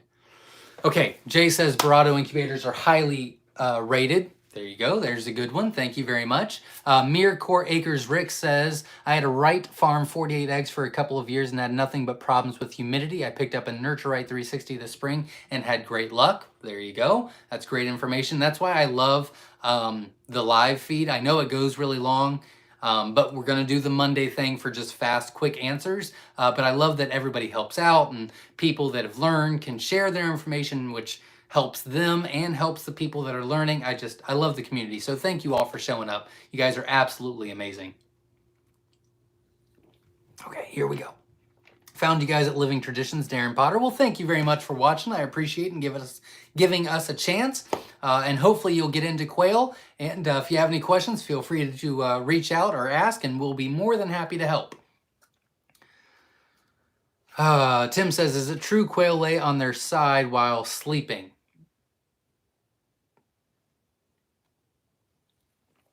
I don't think they're sleeping. I have seen quail lay on their side and lay an egg. It's not as common, but I've seen them do it. I don't think they're sleeping though when they do it. I mean, they're pushing through, so I don't think they're sleeping. So I would say that's half true. La Rochelle Farm says, do you confirm fertility on your prospective males before switching them out? Yeah, absolutely we do. That's a good question. Music of today's Masters of Piano says, welcome, glad you're here. Says, which quail lay 300 eggs per year? I know some only lay 100 per year. Well, all of the Turnix quail will lay way more than 100. Typically, the average range is between, I don't know, probably between 260 at the very lowest to 320 for all the Turnix quail. The larger the quail, the less that they'll lay every year. So jumbo wilds will lay low, jumbo whites, jumbo Egyptians, jumbo white wings, jumbo sex links, they'll lay more of that 260 to 280 range. And then, golds, scarlets, Tibetans, Rosettas, tuxedos, they'll all lay between that 320 range. But I've got a playlist. I know I keep saying it, but I really do think that they help. So I'm sharing the videos with you. I've got a playlist on our YouTube channel called All About the Colors. We go through each color and give you average egg size, average weight, and how many they lay per year for us here at Myshire Farm. So that will give you a lot better information, especially if you're looking to a specific kind. But that's a fantastic question. I would assume that's why Verna kept texting me who lays 300 eggs a year. I'm assuming she was trying to get the answer for you. And by the way, before I go any further, I will answer your questions unless I get way too far behind. But Verna and Ed Got Bait and a ton of people will answer them in the comments right below you before I get to it. So you can look at those as well. I guess I've never said that before. Deborah says, my favorite incubator company is Archon. Better than all the others, way easier. The Archon 20 incubator holds 52 quail, $330 plus 20 for the quail tray. That's a great idea. Thank you very much for sharing.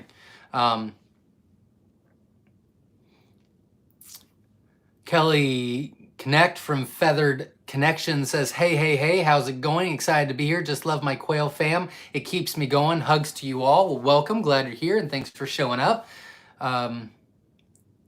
Verna says they lay in about every position you can think of. LOL. Yeah, pretty much. I've seen some weird stuff. Michael Penn says, greetings from Iowa. Well, welcome. Glad you're here. The Daily Quail says, yes, last week I had a few late hatcher that didn't, I don't know what. Okay, so you gave me the numbers already. Wonderful. Okay. Tim says, LOL, awesome. Another plus to these birds. There you go. Veronica says, question, at what age do you start the layer feed? That's a very good question. You can move this around a lot. A lot of people do a lot of different things, but I'll tell you what I recommend, and then you can kind of decide what you want to do. In my opinion, the best results is, so like our standard quail, we put them into the breeding program at 8 weeks old. So at the beginning of week 7, we actually give them, because we feed them twice a day. So in the morning, we give them the starter grower. At night, we give them the layer. So it kind of is transitioning them. And we do that for a full week. And then when they go into the breeding program at week 8, we go straight into the layer feed. Now with our jumbos, we do that same thing, only they don't go into the breeding program until 10 weeks. So we do a transition a week before they actually go into the breeding program. So 8 to 10 weeks, depending on standard or jumbo. I hope that answered your question. If it didn't, feel free to ask again. I'll be trying to do better. Is quail a dark meat? Yes, it is. It's a good question. There's a lot of speculation about the whole Texas A&M white meat. It's not, I mean, it might have been a long time ago. That's not a thing anymore. There is no Coturnix quail that is white meat. They're all dark meat. It's kind of like, well, yeah, it's all dark meat. Shelly says, I just found one called Hatching Time Incubators that are cabinet incubators. One of them holds over 1,500 quail eggs. Yep, I've heard some good things about the Hatching Time Incubators. So you can definitely check those out. If you're going into the 1,500 quail eggs, I love the GQF. Love GQF. They are the pinnacle of incubators, in my opinion. They are just amazing. They're expensive.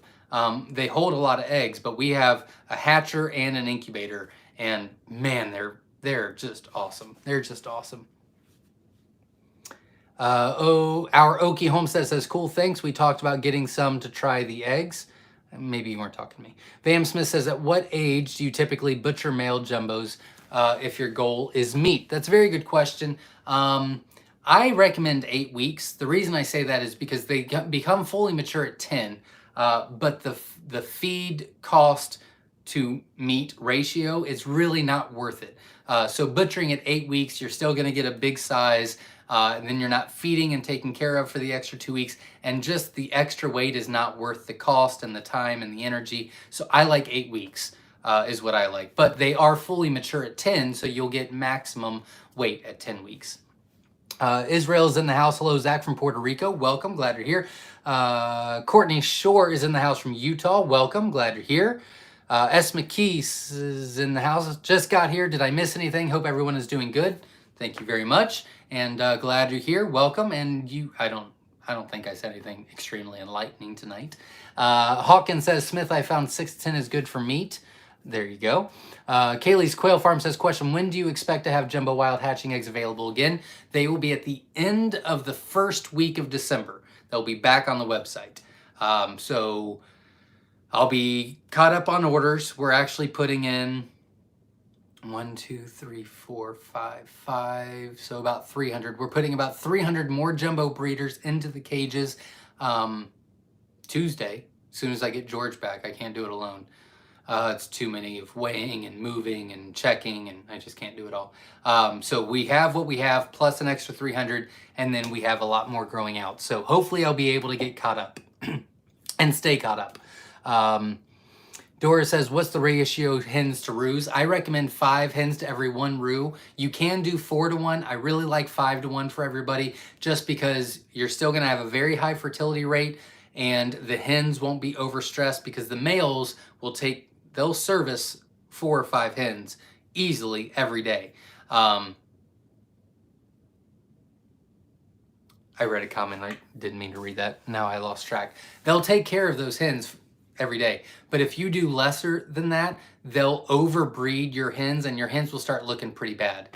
So I like the 5 to 1 ratio, and that's why. It's a very good question.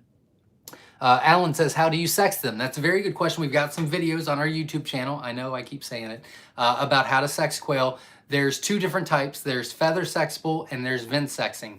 The colors that are feather sexable, you can look at their feathers on their chest pattern and determine at 3 weeks old male from female.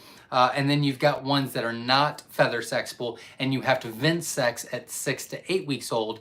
I've got a couple of videos on there that you can check out on how to do both.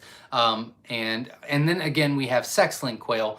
So when you hatch those out on day 1, they hatch out 2 different colors, and you know on day 1 whether they're male or female.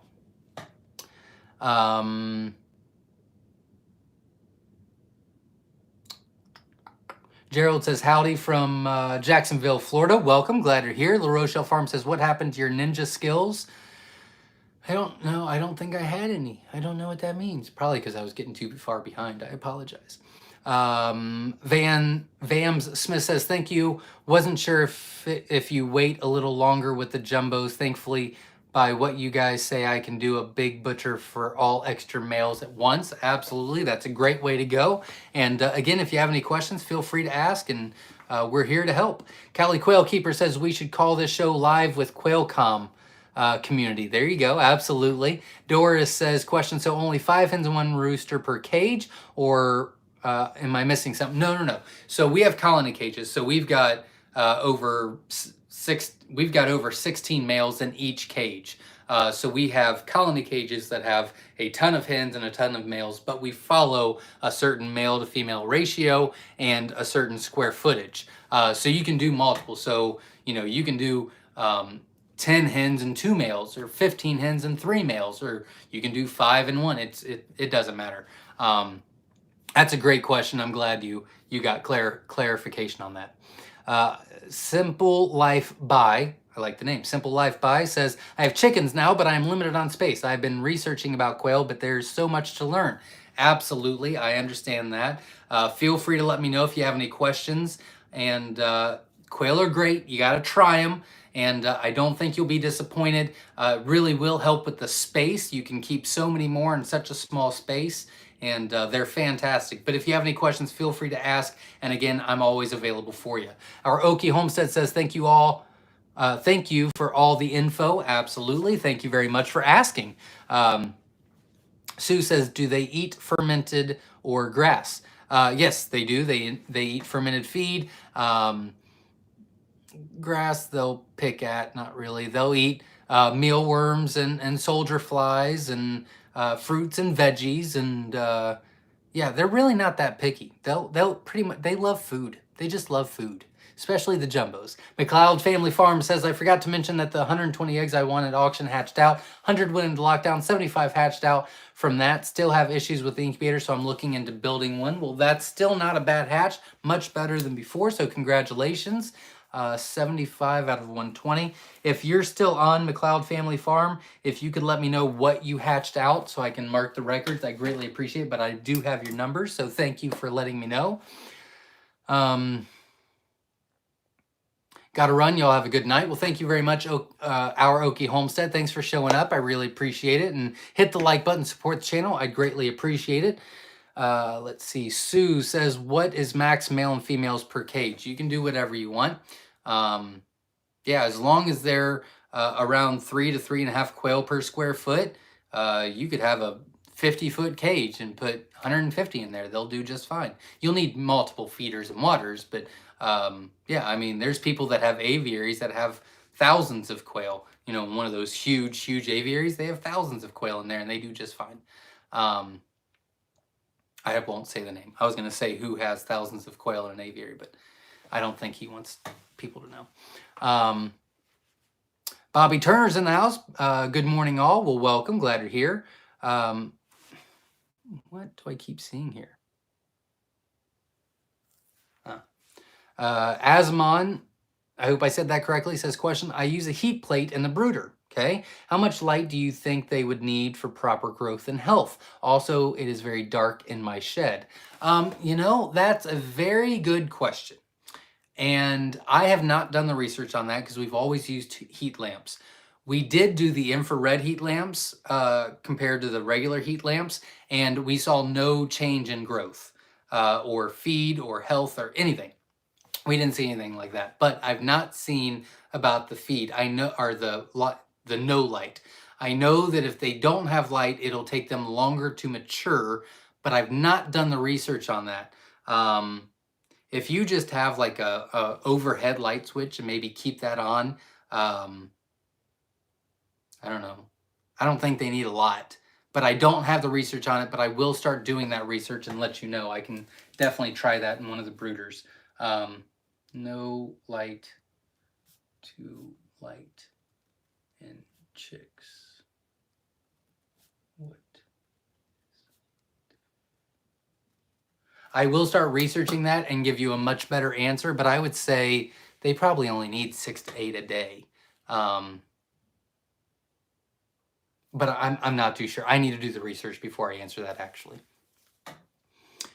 That's a great question. Richard Brown says they were second generation, but loving the birds from Myshire eggs. I will need to get new blood from you for spring. There you go. They were second generation. Okay. All right. Very interesting. Very interesting. Richard Brown, I'd like to know if you purchase from us and you order some more jumbos or anything, I'd like you to keep me posted on some things, since you've got second generations as well. So I'd like you to, if you order, just let me know when you do, and we'll stay in contact. I'd like to get some info from you. Living a Rogue Life says, listening in from Houston, Texas. No questions. Hope you had a wonderful Thanksgiving. Absolutely. I hope you do as well. Did as well. And thanks for showing up. I really appreciate it. And thanks for the support. Verna says 149 people and only 119 likes. Come on, people, hit that thumbs up. Well, thank you very much. We actually got 156 likes and 132 people. So you guys are very, very helpful and encouraging. So thank you very much for all your support. And if you've not hit the like button, support the channel, I would appreciate it. Misty gave us a thumbs up. Thank you very much.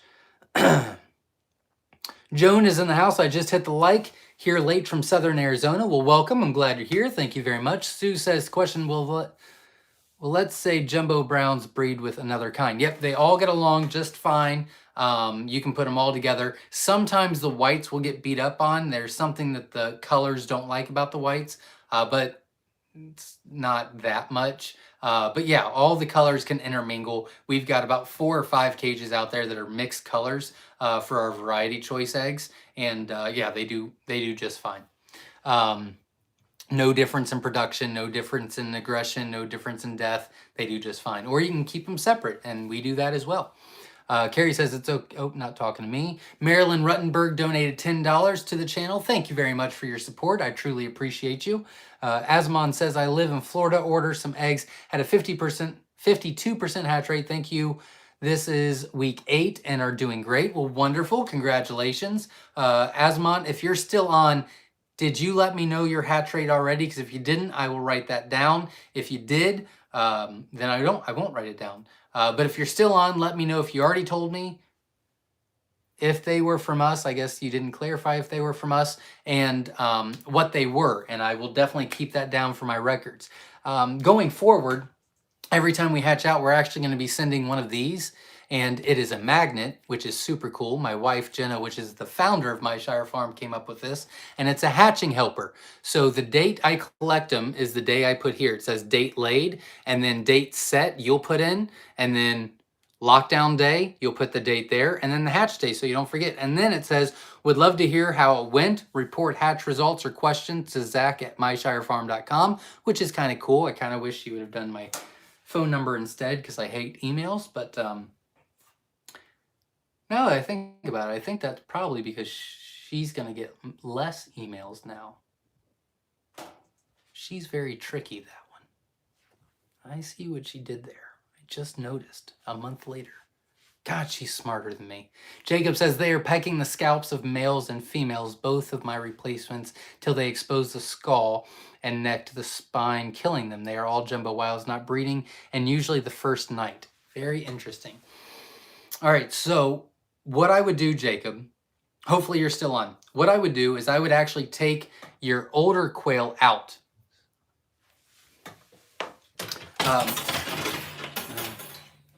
I would take your older quail out, and those are the ones that are aggressive. I would leave your younger hens in, and sorry, I gotta charge my iPad. Okay, I'm gonna finish this and then I'll plug it in, because I can't multitask, obviously. I would take your older aggressive ones out, leave your younger ones in, and then in about 5 hours, I would just take a few of the older ones, not all of them, 1 or 2, or maybe a third. I would take a third out and then put them back in the cage, and do that multiple times. I bet that would fix your problem, because then they wouldn't have their buddy system anymore, and they would kind of meet the new kid. So that would definitely be what I would try, and I would bet that that will fix your issue. My children were playing on my iPad earlier and was not charging it, and I just got a notice that it's almost dead. There we go. Okay, I'm so sorry about all that. Let me take a drink and then I will finish the questions for you. Hit the like button, support the channel while you're waiting. I greatly appreciate it.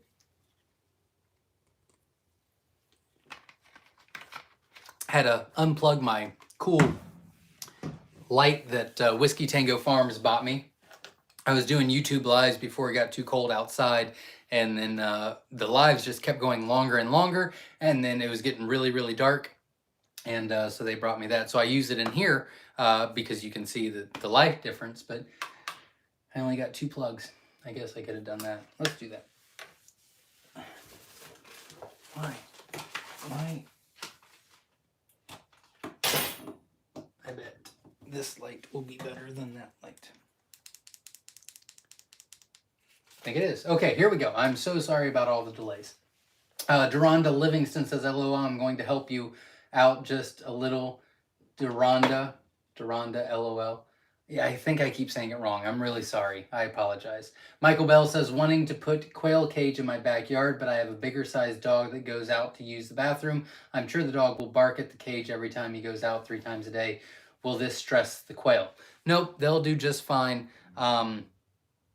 They're not really too scared of dog. Well, they're not too scared of things that they're familiar with. So if they see the animal over and over and over, they really don't care. Like if we get we put a bunch of males into our aviary the day of our quail con, and a bunch of them kept getting out because it's not for quail. And they would just go straight up to Maggie, which is my Great Dane, and they would just hang out because they know Maggie. So it's not that big of a deal. So no, I understand the hesitation, but I don't think that would be a problem at all. Sue says, question, so a Bob White would breed with a Rosetta?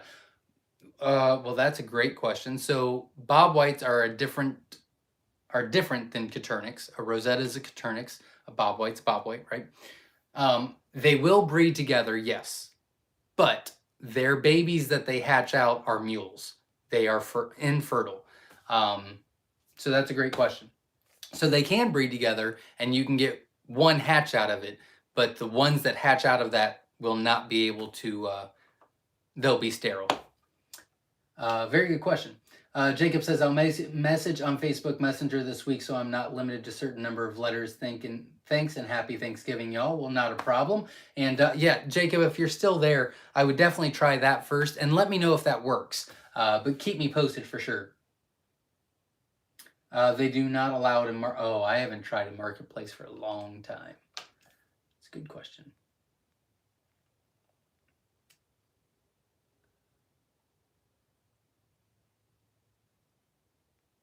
Oh dear God. Okay, here we go.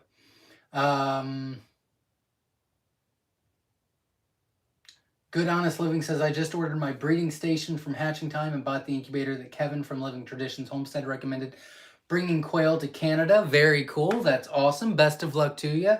And yeah, if anybody knows of any breeders in Canada, I'd love to meet with them, talk with them, and be able to recommend somebody out there. So that'd be great. Callie Quail Keeper says, "For Facebook poultry pages, I just post pics of my lovely quail. Say rehoming or nothing, people inquire." There you go. Michael Bell says, "Okay, great, thanks. Don't know if the barking would keep the quail from laying." No. Again, if it's a routine thing, then they really don't care. They'll be scared the first couple of times they see the dog, but once they see the dog all the time, then it's just a big quail to them, you know? I'm sure I'm just like the King Kong quail to them. So Sue says, "Hello neighbor, good honest living." There you go. Everyday Oil Mommy's in the house from Sacramento, California, showing up late with selling a covey of quail thanks to Zach. That's awesome. Congratulations. And that's great. Congratulations. Sounds like you are killing it out there, which is wonderful. What the Quail Farm says, "Do you even bother cooking quail wings?" Jenna has before. I'm not a cook. Jenna has before. They were cool. They were fun. They were good. But typically we just eat the whole thing. Like we don't part it out.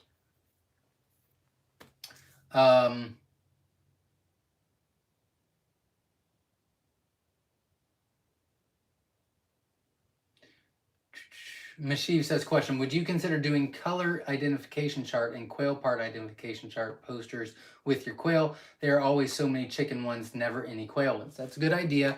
I am going to be working on that. It's a very long process, to be honest. Yeah, that is definitely on my to-do list eventually. But yes, I will. Angus MacGyver says, will Jumbo Wilds be available again soon? Yes, they will be available at the end of the first week of December. I am very excited about that, and I think a lot of other people will be as well.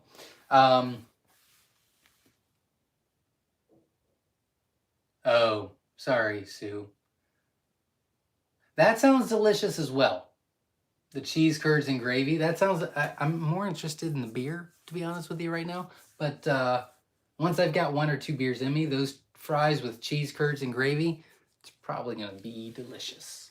Asmon says, question, I use a heat plate in the brooder box. Do you think I should use a small light to keep growth and health? We did talk about that already. I would probably add a little bit of light, but I'm just not comfortable saying exactly because I don't know if it matters because I haven't done the research on that.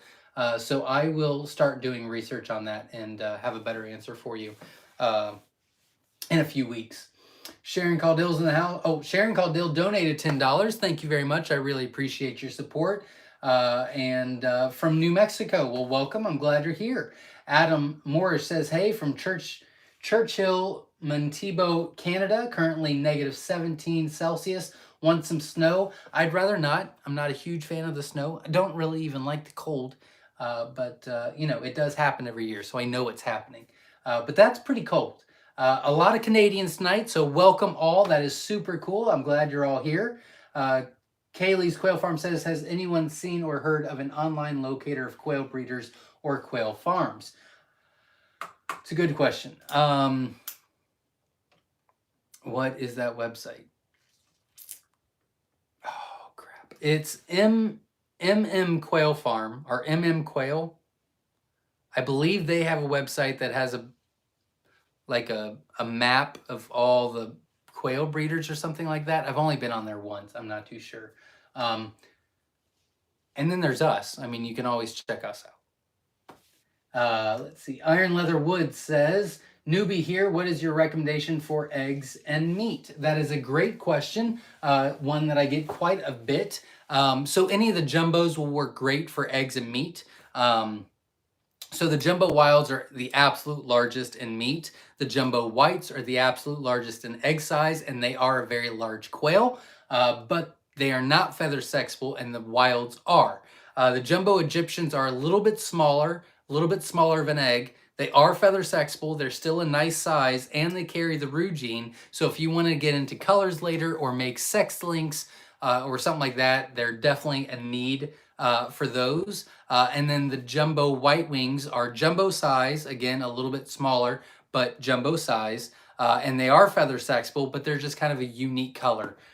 So it kind of all depends on what you're looking for, but definitely one of the jumbo varieties. Harlan Cooper says, hello, everybody. Shout out from Wisconsin. Welcome. Glad you're here. Kaylee's Quail Farm says, wow, there are people near me. I'm in Alton, Illinois. Very cool. There you go. See, they're all over the place. You didn't even know. Jesse Mills says, Loretta is 5. Crap, I was so close. She will be 6 in February. She was really excited hearing her name. There you go. Well, if you're still on, Loretta, good luck. And I will not forget that you're 5. Again, I don't think. I'll write it down.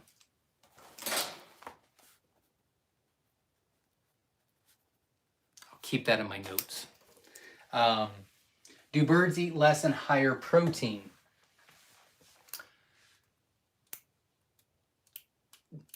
No, I don't think so. Maybe, no, I don't think so. I don't think they do on higher protein. They poop a lot more, and their poop's a little bit nastier. Oh, David. Crap. Okay. Their poop's a little bit bigger, a little bit nastier, a little bit wetter, with higher protein, but they eat about the same. What the Quail Farm says, anyone here from Northwest Georgia? Not too sure. Sue says, time for Yellowstone. Nice chatting. Absolutely. Welcome. Or thanks for showing up. I appreciate it. And thanks for the support and the questions. I hope we helped. And I can't wait to tell my wife that Yellowstone is back on. Row S is in the house from Canada. Welcome. Another Canadian tonight. Very cool. What the Quail Farm says, when is Kevin going to join our live chat? We've been talking, but I'm not that close with him yet. So it'd be kind of cool, but we'll see. Well, let's see how this goes first. That would be pretty cool. Music of today's Masters of Piano says, which quail lay 300 eggs per year? So they all lay between, I would say, 260 and 320 a year, 260 eggs to 320 eggs a year. On our playlist, on our YouTube channel, Myshire Farm, all about the colors, we give you a breakdown of each color and how long they lay and how many eggs they lay, which will help a lot. But I would say Rosettas, Tibetans, Scarlets, Golds, and any of the tuxedos are going to lay 300 or more a year. All of the jumbos are going to be in that 260 to 280 range. What is your problem? There's a little gnat in here. Verna says, remember tomorrow's questions only. Yep. So we won't be doing a lot of chatting. It'll just be, you ask the question, I'll answer. We'll move on, and we will get you out of here. Ralph says, I'm close to Alton, Illinois. There you go. Another Illinois. Jacob says, hi, Loretta. Good luck on your eggs. There you go. Misty says, Rosetta Tuxedo, Nurture Right Incubator, 15 out of 29. I broke one unpacking. Scarlet, generic Chinese incubator from Amazon, 20 out of 58. Broke one unpacking and found one broke in incubator.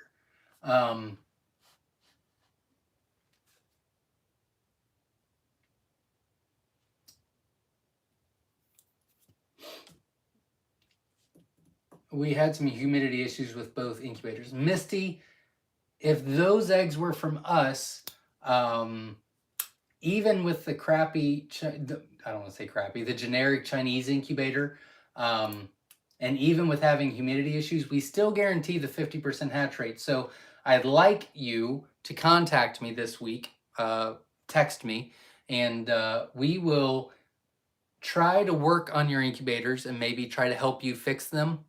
And then we will reship you once those are fixed, and we'll try again. If there are, just contact me if they're ours. Even if they're not ours, I'd still like to try to help you fix the incubator. So get with me this week and we'll get some information. S.O. Swanson says, Kevin doesn't have reliable internet. They upload videos at Walmart. I did not know that. I do not have reliable internet here. Green Thumb Acres Farm says, I'm wanting to start with quail and wanting to know how many hatching eggs should a beginner start with getting. We'll be getting the Jumbo Wilds back in stock soon. Will you be getting the Jumbo Wilds back in stock soon? Green Thumb Acres Farm. Well, first of all, welcome. Glad you're here. Thanks for showing up. First and foremost, yes, the Jumbo Wilds will be back on the website the first week. I started reading comments again. They will be back on the website the end of the first week of December. So end of next week, I guess. So those will be back on the website. Here's the math that I'll give you, because I really don't like to tell people how many they should order, because it just varies depending on what you're looking for. So here's the math you need to think about. Let's say, so we average a 75.45% hatch rate on shipped eggs for the year, but we guarantee a 50% hatch rate. So that's the number we're going to use, because that's the standard for hatched eggs all over the US, whether they're quail or emu or chicken or duck or whatever. 50% is kind of the standard, right? So let's say you order 110 eggs. We'll send 120. Let's say 60 hatch out with the 50% hatch rate.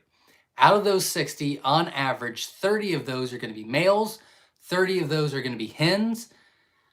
So you'll get about 20 to 25 to 28 eggs a day with the 110 count. That's a lot of eggs. If you don't want that many eggs, then the 50 count, again, you'll do the math. It'll come out to be like, 13 eggs a day or whatever. So it really depends on what you're doing. If you're going to be selling some, the 110 count. If it's just for you and your family, maybe the 50 count, unless you've got a large family. It's hard to say. Are you replacing your chickens? Is it just a supplemental thing? But that's the math that you'll want to do to figure out what's best for you. And if you have any questions above that, then feel free to ask. I'll be happy to help. I meant 28 out of 58 for the Scarlet. Okay. You're still right at that 50% mark. So you would have bought 25. So 15 out of 25 is a little over 50. And then 20 out of, oh no, you said 28 out of 58, which you would have bought 50. So that's 20. That's still, if you know what's, well, if you would like my help, let me put it this way. If you would like my help to try to fix the incubators and find out what's wrong, feel free to reach out to me and I'll be happy to help you out. And Misty, if you're still on, are they my eggs that I shipped you? And did you already give me those numbers? Because if not, I'll write them down now and then I can always mark them off if you already given me the numbers. So 15 out of 25 and 28 out of 50. And then that was Scar and Rose. Tux. Those are Rose Tux. So sorry. Here we go.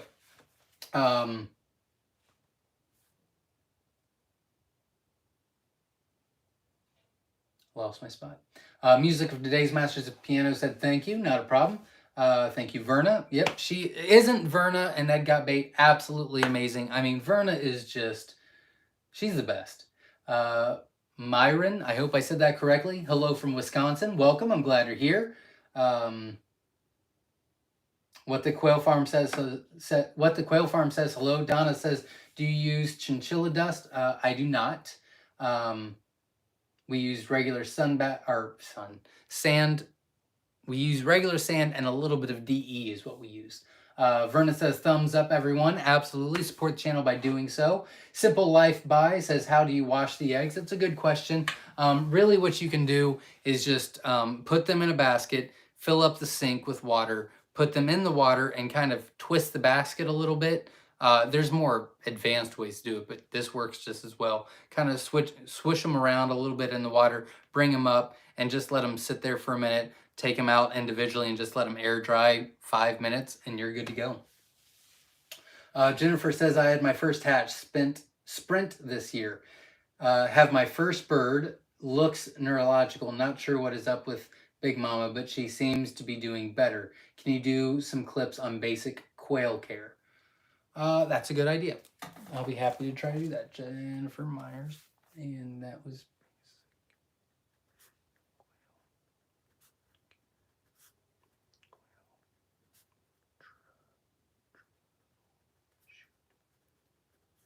It's a good idea. I will work on that.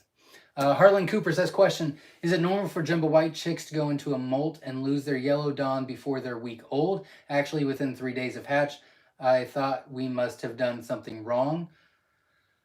It's a little early, but usually it's around 5 or 7, so it's not too early. So I wouldn't be too concerned.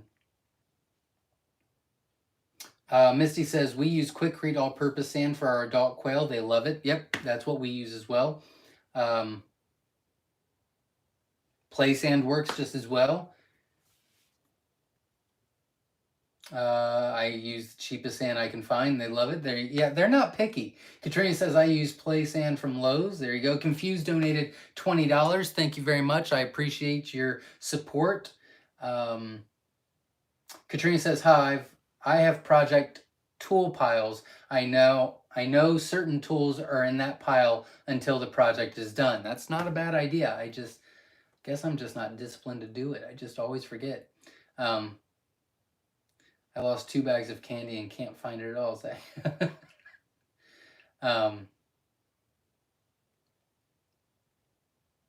Terry Taylor's in the house from Wyoming. Welcome. Glad you're here. So is Yellowstone, I do believe. Now it's on my mind. What the Quail Farm says, hey, Zach, you should write a book with all your notes and quail knowledge. It's coming. I'm working on it. I think it'd be cool. Chad says, been a super long day. Time for a high octane beverage. Good night and take care, my quail friends. Absolutely. Thanks for showing up. I really appreciate it. Kurt says, do you take money orders when ordering quail eggs? We can. You'll want to contact me first and we'll set something up, but we've taken money orders and checks. And then on our website, we take credit card, debit card, PayPal. We can also do it over the phone. We send PayPal invoices. So we really try to do whatever is convenient for you or what you're more comfortable with. I'll put it that way. Everyday Oil Mommy says, enjoying fried quail. There you go. Absolutely. Enjoyed fried quail while watching Myshire Quail Q&A. Perfection. There you go. Thanks for watching and thanks for your support. Music from today's Masters Piano says, are Rosetta, Scarlets, and Golds feather sexable? The Golds are. The Rosettas and Scarlets are not. The Golds would be a very high production feather sexable quail. Next in line would probably be the Egyptian fees. Those things are just taken off. They lay extremely well. The Fab fees are pretty good as well. All three of those are feather sexable and they're all pretty good layers. Off the top of my head, the top three feather sexable quail that lay the most in production would be the Golds, the Autumn Ambers, and the Egyptian fees in that order. Is what I would say.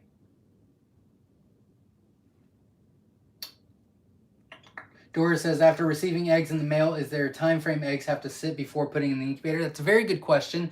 We recommend 24 hours to let them sit in room temperature. But if you order from us, not only do you get this cool little magnet, but we also send a hatching guide. It'll tell you what you should do when you get them, how long they should be in the incubator, what the temps are, what the humidity should be, when they should go into lockdown, what you should change at lockdown. So we give you an entire page of tips and tricks on how to get the best hatch rate. Very good question, but we recommend 24 hours. A lot of people do 12, but we recommend 24.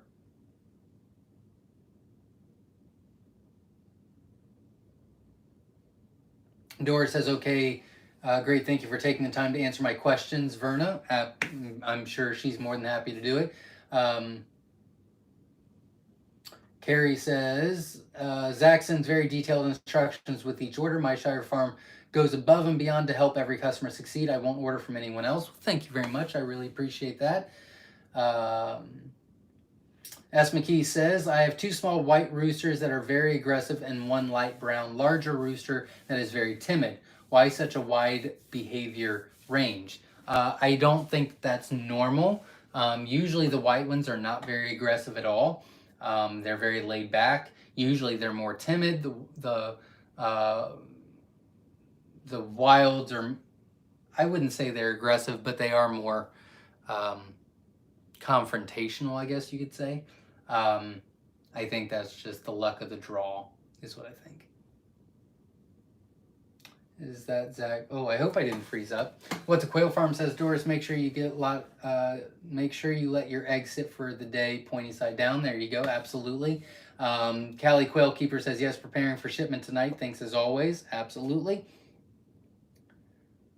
Thank you. I will go through the links after this, says Doris. Jacob says, I got the whites from you in the wilds from a nice local lady. Interesting.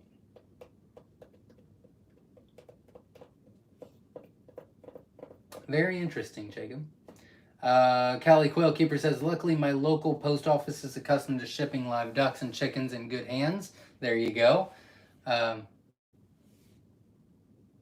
McLeod Family Farm says, oh, I'm getting caught up a little bit. McLeod Family Farm says, speaking of Jumbo Egyptian being different colors, I ordered Jumbo Egyptian. Some of them are super light and some of them are super dark as well. Yep, that can happen. That is completely good. And that is because we don't interbreed. We don't inbreed. So you're going to get different shades of color. And that is going to be the longevity part of quail keeping. A lot of people that are trying to make the exact, color all match, it's not longevity. That's not going to work long term, because what you're doing is inbreeding over and over and over and over the same exact thing. So it'll look a lot nicer until it doesn't. 150 thumbs up. Yeah. Oh, 174 thumbs up. Thank you, everybody. I really appreciate it. Boxcar Willie says, I love the name. Quail like to stretch out in the death pose when they are sleeping comfortably. Yes, they do. Absolutely. What the Quail Farm says, we have one quail that runs to the door every time we get close. I think it's planning its escape. We have a couple of those. They are Houdini-like.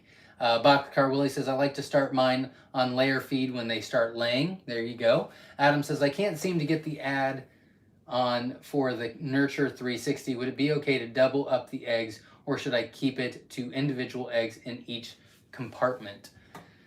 If you double up, you're probably going to lose maybe 10% fertility, because they're not going to get the airflow that they need. Now, is the 10% fertility worth getting another incubator or spending more money? That's up to you. You will lose about 10%. Sorry, no, this is dying. You will lose about 10% if you double stack that way on average. It's a good question, and it really just depends on what works best for you at this time. Maybe you don't want to invest anymore. Well, then take the 10% hit. It's not that much. Good question. That was a good question. Missy says maybe he's ready for calling. There you go. He's saying pick me, pick me. He might not want to be saying pick me. It depends on what they're doing that day. David says, Dave from Dover, Ohio. Well, welcome. Glad you're here. Richard Brown says, I love my GQF 1502 as well, Zach. My hatch rate went way up with it. Yeah, it's fantastic. I love that thing. Marilyn says, Zach, you have great moderators. They keep us all involved. Absolutely, we really do. Verna is just top notch. Ed Got Bait is new, but I mean, he is involved. He is absolutely amazing. I can't say enough great things about the moderators, not just for YouTube, which they're amazing, but even the moderators and admins on Facebook.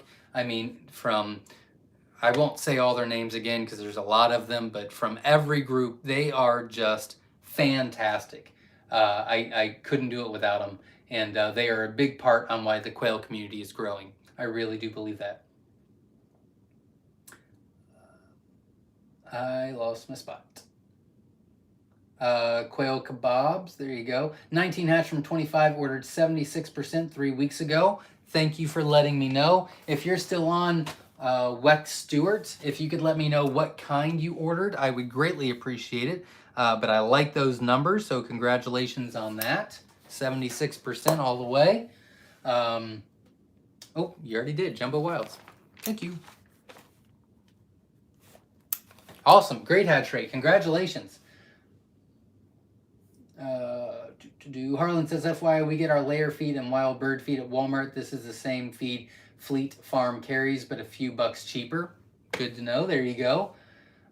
Do you recommend leaving feed in the trough 24/7? Absolutely. That is a great question. Yeah, they should always have food and water. Always, always, always. Don't portion them out.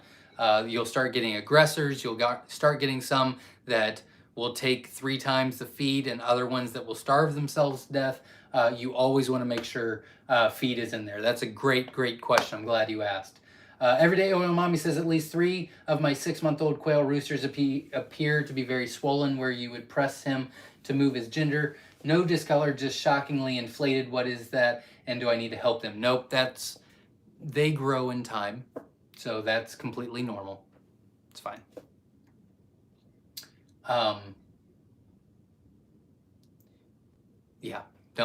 You don't want to mess with them. That's normal. Kelly, you go through food so fast it's okay to leave the food in. Yep, absolutely. La Rochelle Farm says the Ninja Skills comment was for Verna. Oh, okay. Which quail are able to be sexed at birth? The only ones that are sexed at birth are the jumbo sex links, and they are wilds and Egyptians. So when you hatch them out, all the males will be dark brown and all the hens will be light red. We actually have a video on that about all about the colors, about the sex links, and you can watch all the information, how to create the sex links, and all that jazz. But that's the only ones you can tell at birth. Feeble Farmer says, will 3 males be able to service 20 females, or should I add a male?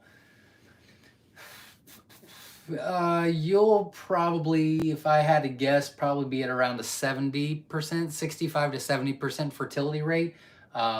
If you add 1 extra male, your hens won't be affected very much, but your fertility will probably go up about 15%. I'd add 1 extra male if it was me. What the Quail Farm says, does anyone here grow fodder for their birds?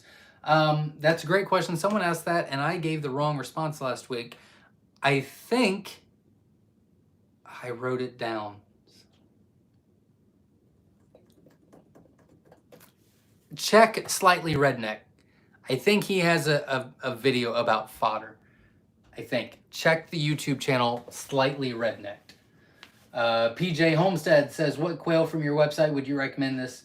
That's feather sexable, jumbo, and on a budget. Well, they're all the same price. Jumbo wilds are absolutely amazing. The jumbo white wings are big and they're kind of fun to look at, so that's a nice little change.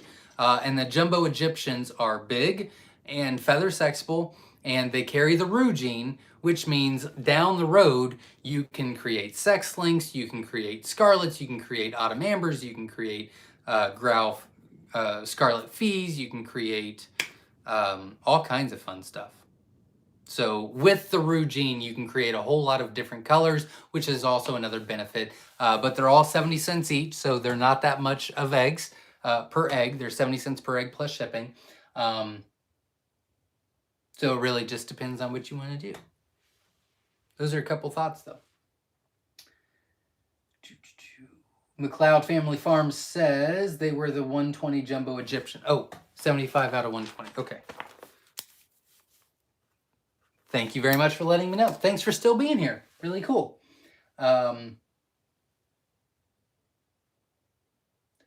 Mekor Acres Rick says, do you let the shipped eggs sit for a day or so before setting them? Yes, you want to let them sit for 12 to 24 hours. We really recommend 24 to let the air sacs settle and let them get to room temperature before you put them in.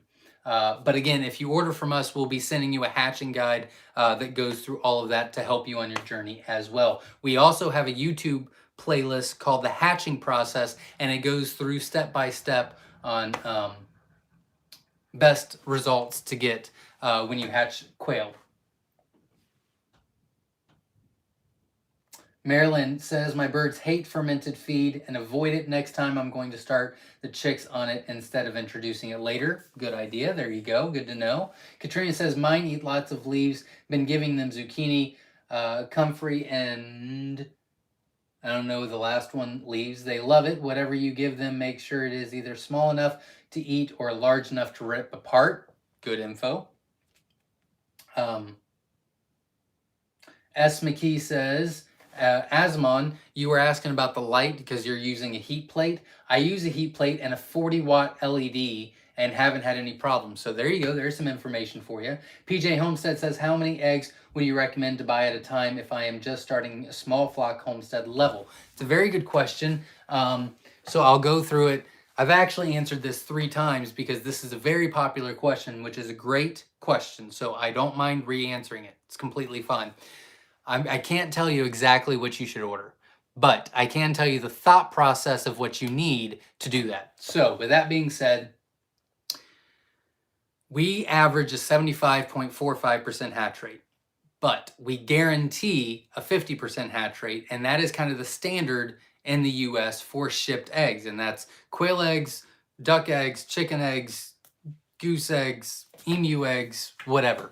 The standard is 50%. So that's the number we're going to assume.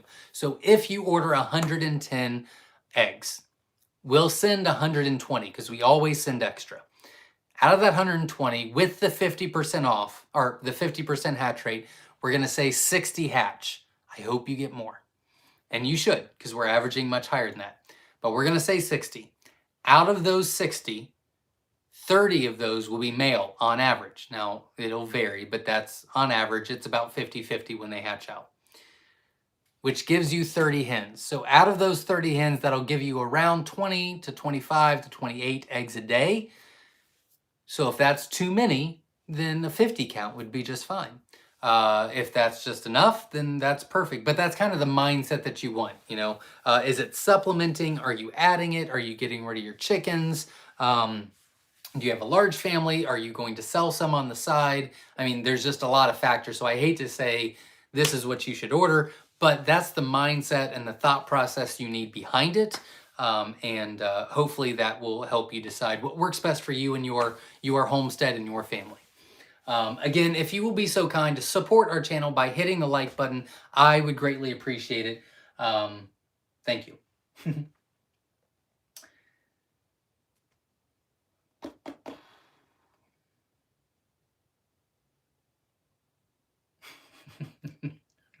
Silverback Stacker, I like your comment.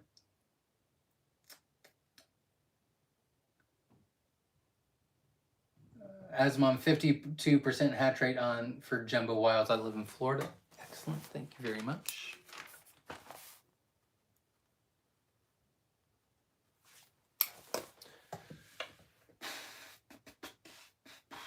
Richard Brown says, I am using your call weights on jumbo video to try to keep up with all your work. There you go. Well, thank you very much. Good luck. And if you have any questions, feel free to ask. Misty says, turning that light off made your video so much clearer. With this light, interesting. Maybe I'll keep that one off. Veronica says, hatch card is very helpful. Yeah, I thought it was a great idea. I really liked it. Jacob says, I only have 4 older birds, 1 male, 3 female, and I added 12 of my younger birds, 2 males and 10 females. They killed both younger males and 2 females, and I had to call 1 more the next morning. So there's only 4 aggressors. Yeah, I would take those 4 out, leave the rest in, and then like every 2 hours, introduce one of the old ones back in. That aggressiveness and that territorial issue should be completely gone. Completely. But I need to know how young your birds are. You said, and I added 12 of my younger birds. How young did you put them in? Because that could be the issue as well.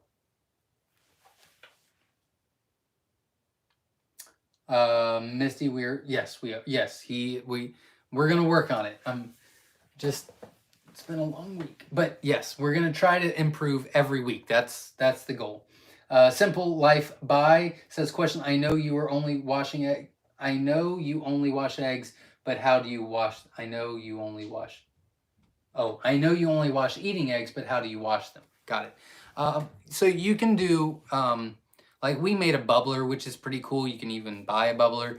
You really don't even need to do that. You can put them in like an egg basket, fill the water with sink, put it in there and just kind of turn it, turn the basket just back and forth, 30 minutes to a minute. Take them out, put them on a towel, and just take them out and put them individually. Let them air dry for a couple minutes, and they do just fine. Just fine. If you want to, you can wipe them off gently. Just don't do it too much because you'll take the bloom off. So you don't really want to do that. But it's that simple. Don't overthink that part.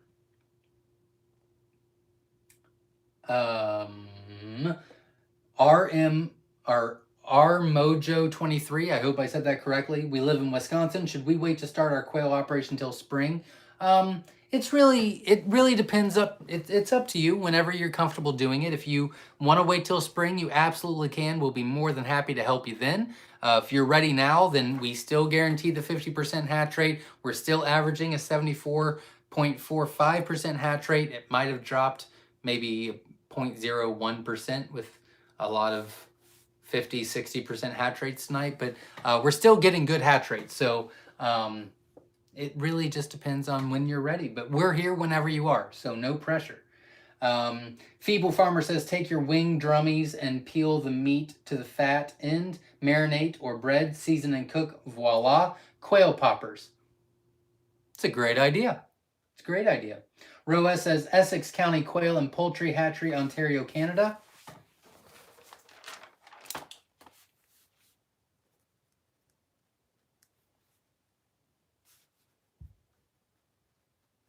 I asked for a quail.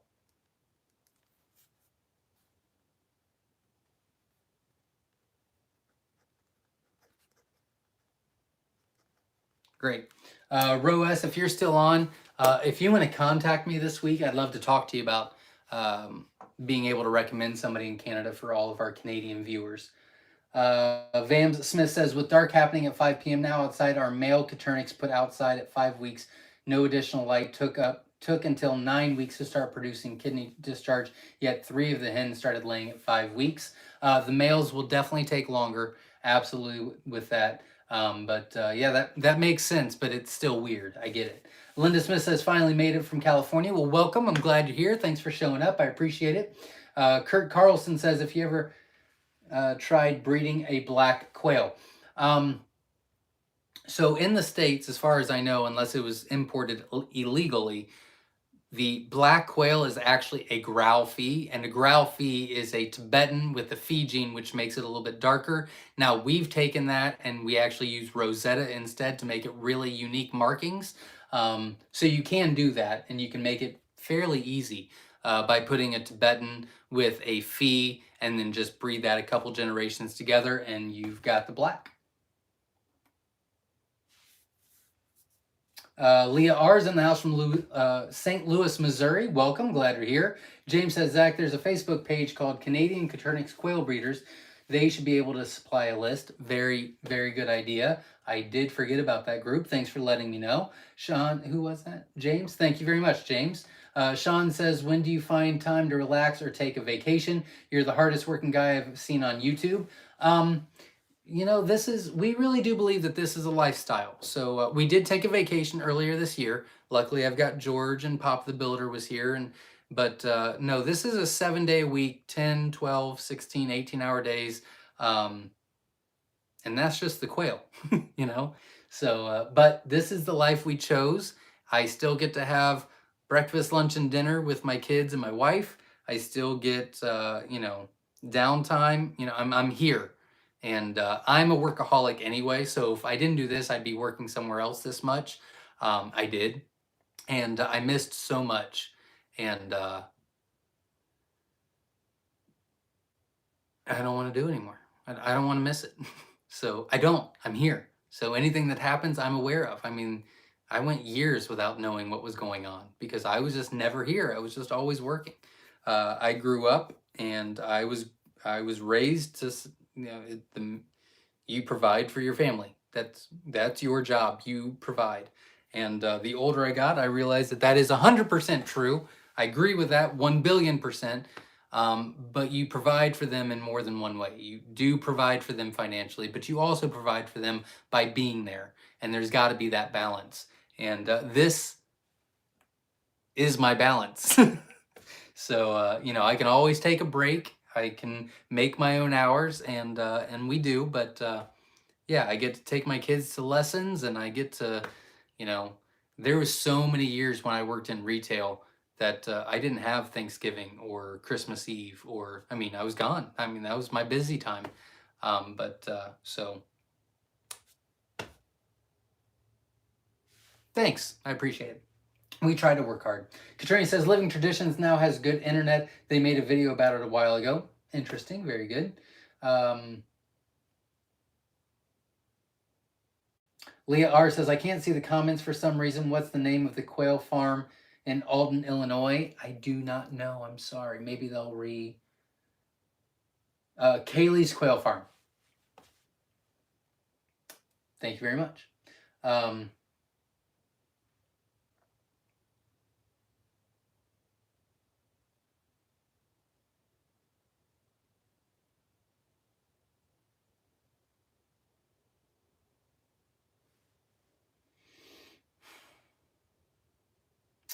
You sent me a link, Verna. Zach, you need to check this out. I can't click on it right now, but send it to me in a text and I'll get it there.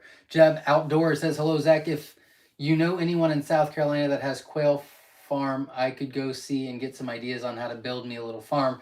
I'm in Kennard, South Carolina, in Lawrence County. I can't think of anyone off the top of my head, but you can post in the quail groups.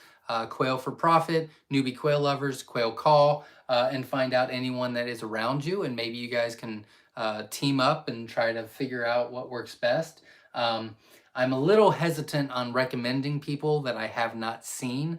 You know, I don't know their operation. I haven't seen their operation. I don't know their breeding program. So I'm very, very, very picky on who I recommend. Like, very.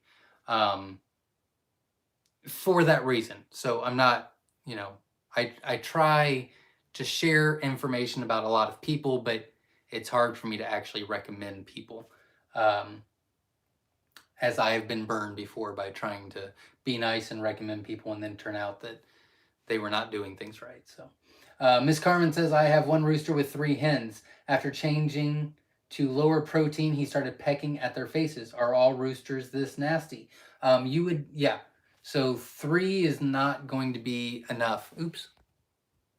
Sorry.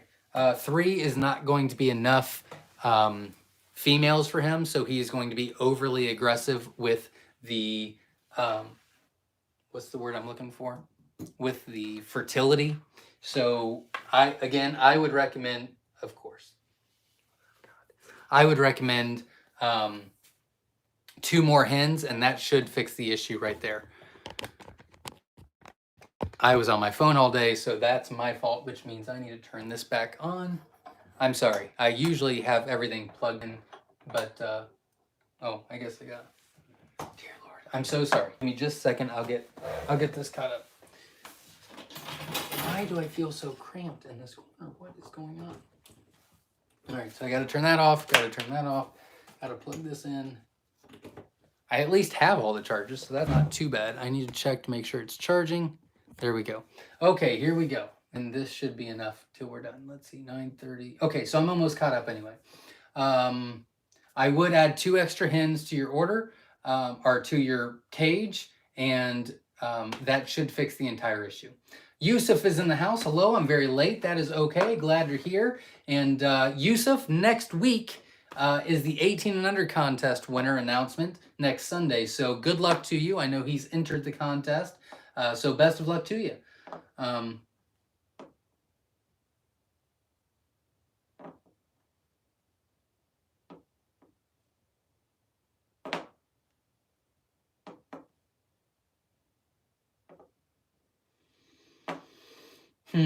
Flew the Coop Farm says, I looked today and White Wing were out of stock when they will be back on the website. That's a good question. The White Wings will probably be about 3 weeks.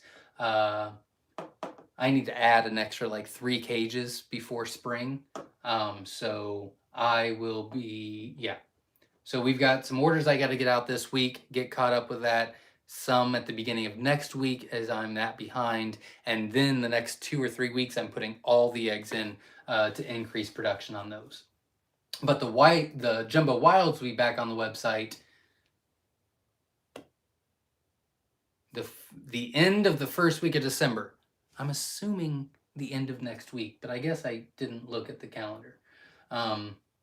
Roa says, good night, Verna, Zach, and all. Well, welcome. Thanks for showing up. I really appreciate it. Feeble Farmer says, sorry, breeder, not brooder. I don't know if you were talking to me. Allie Moore is in the house. Hey, Zach, totally cool if you can't explain, but would you mind saying what base color your snowies are? They're silver, yes? Yes. Excited for the eggs I won today to ship. Thank you. Awesome.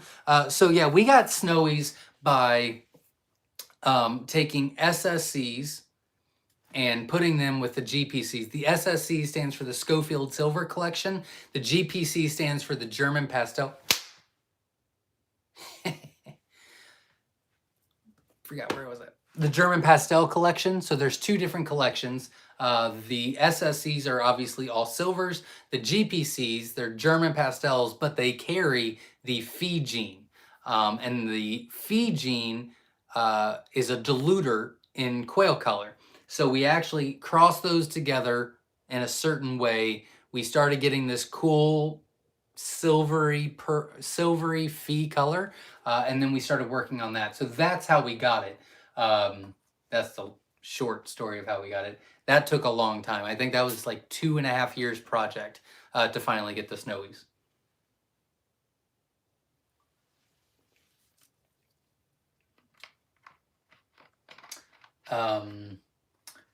Misty says, what Quail Farm made smoked ghost pepper pickled eggs.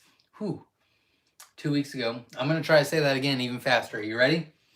What the Quail Farm made smoked ghost pepper pickled quail eggs 2 weeks ago. They turned out very good, not as on fire as I expected, but getting spicier as they sit. Very cool. That's awesome. Linda says, question. I watched the video with Perry Schofield and Terry Katurnik Corner and wonder how many times is a safe number to hatch eggs from one order of your SSCs. We recommend 3 and then adding some new blood to it. So we do things a little bit differently here than a lot of other places so that we're not inbreeding over and over and over. So with that being said, if you hatch eggs from us, you can easily, with the SSCs, easily hatch out 3 different generations with no issues. That 3rd generation, you probably want to put some different males with, Pharaoh males or Tibetan males or even gold males to increase or to add a little bit of blood to that, and then you can start all over. That's a very, very good question. Very good question. And we've had the SSCs for, I don't know, 7, 8, 9 years, and they're still going strong. So Vam Smith says, I have had a hen. Nope, I have had 2 hens laying rough-looking eggs without shine. Others have perfect-looking eggs. Should I be concerned? No, it's more of a feed issue. Most likely you've got a feed that's out all the time, and they're just missing some of the ingredients. Sometimes they have like a pecking order on who gets to eat first. And so I would assume that where they're eating is kind of the leftovers and they're just not getting enough of those nutrients to produce the right egg. Those should turn around in time. I wouldn't worry about it too much at all. It's a very good question though. We have Reaper seeds to plant. That's not for me. Ashley Schultz says Etsy got a few 360 quail turners for sale. She's talking about the Nurture Right 360. On Etsy, you can buy quail egg turners, absolutely.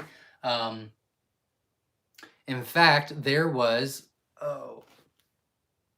Verna, what was the name? 3D, shoot. It was a vendor at QuailCon, 3D, she's on Etsy too. Check the comments, and she actually sells on Etsy. She came to QuailCon. She does a lot of stuff in 3D printing, and she actually makes a turner for the Nurture Right 360. So you can check that out. Hopefully Verna will remember the name. I cannot remember the name off the top of my head.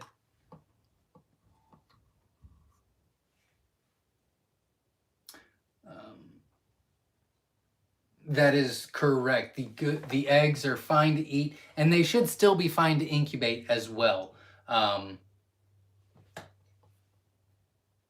Linda Smith says, my SSCs are 10 weeks old today. They have been crowing, but when I have vent sexed them, they don't have the foam bump. Could they be still growing, slow to mature at this time of the year? That could be it. If they haven't had the supplemental lighting, that could be it. If they're crowing, then they're producing. They might not be producing a lot. If you're still having that issue in about a week, contact me individually and we will take a look at it and try to help you determine which one's males and females. Okay, I'm almost caught up. I'm gonna go fast. McLeod Family Farm says I'm still here. Well, thank you very much. You were the first one that commented too, so thank you. Donna says Rabbitry Center had a video on growing fodder. I know my chicken live in winter. There you go. So Donna says Rabbitry Center has a video on growing fodder. Excellent. Donna, if you will be so kind to send me that info, like the link, I'd like to watch the video and then maybe I can advertise it for everybody because a lot of people have that question and maybe I can direct them there. If you could send me that info, that'd be fantastic. Misty says, I read somewhere that once you process your birds to let them sit in the fridge a few days to avoid tough meat before cooking and freezing. But can you... Is the meat real tough if you cook the same day you process? We have cooked the same day we've processed. We've cooked the next day. So yeah, you can do that. A lot of people don't, and that's okay. We do. We don't really do that. We don't let it sit out. We just either we freeze it immediately or we eat it that day. It's a good question. A lot of people have different views on that, so I guess you have to try it and see what works best for you. Farmer Brad says, what's a good price for quail to have them processed by inspected facility? A lot. It's a lot. The inspected facility is going to charge an arm and a leg. So it's hard for me to believe that people will pay that much for processed quail after you pay all your expenses. But that's why we didn't do it when we bought the barn, or when we built the barn. We looked into having a USDA approved area so that we could sell butchered quail. And at least in the state of Ohio, when you butcher the quail, not only do you have to have the facility, but you have to have a USDA inspector come out and watch you butcher. They have to have a separate office that has a window for them to look out while they sit there and watch you do all the work. And it was like literally $800 a day for that person to come out. Plus the building itself would have cost an extra lot. It just wouldn't have been worth the quail. Just wouldn't have been worth doing it. So, but every place might be different. So that's my thoughts on it. You can sell butchered quail without being inspected to individuals. Maybe the individuals like own the restaurant and then they can do whatever they want with it. We've done that before. There's workarounds.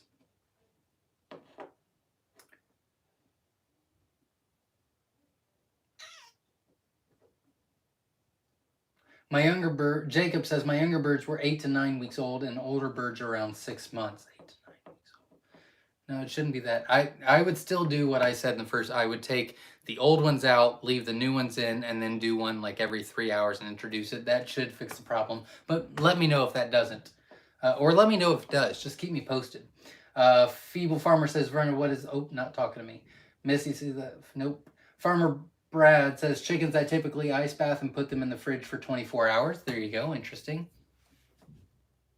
Dr. Connie Known says, do you sell the Warning I Love Talking About Quail t-shirts? Nope, that was our last edition. We don't have any of those left. Those are sold out. The ones we've got now, I can't remember. They're on the website. We've got 3 different types of shirts now. And then once we sell out of those, we're actually going to be doing something completely different. But I need to make my money back on those because I already spent the money on that. So once those are sold, we're going to do something a lot cooler. So I'm really excited about that. What's Quail Farm says, do you take the trip to the biofuel factory and see your quail poo being used for electricity? No, not yet. It's going to be a long process because I have to go through a bunch of stuff. Plus Thanksgiving, so it's not like we could try to do a lot of stuff. But we will be working on that this week. So hopefully things go well. Jacob says, definitely going to try a few methods for future, but I'm thinking collecting eggs for 10 days and incubating to make a new flock might be in the future. There you go. Verna, unfortunately, nope, not talking to me. Not talking to me. Vam Smith says, in inbreeding and hatching your future, in breeding and hatching your future jumbo and my personal, how do you avoid inbreeding? Adding new males how often? Yeah, so are you asking how you would do it or how I do it? Yeah, it's best to have 2 cages of jumbos if you're going to be not wanting to buy from anyone again. And then, you'll hatch out, cage 1 and cage 2 of jumbos.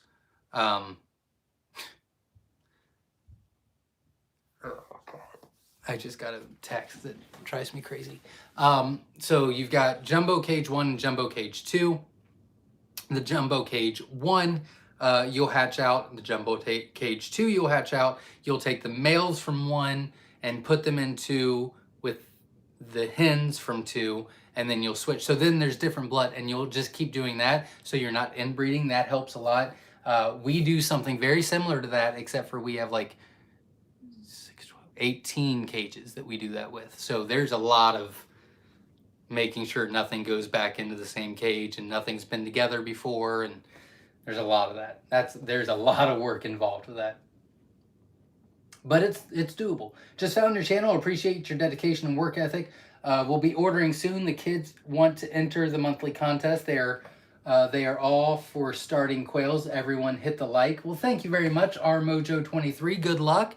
And thanks for watching and supporting. I really appreciate it. And good luck to the kids that are entering the contest. And if you enter now, even if you don't win next month, you could still win the month after that or the month after that. We're doing this every month. So stay in there. Hang in there. Zach, I put it in the Facebook Messenger. Thank you.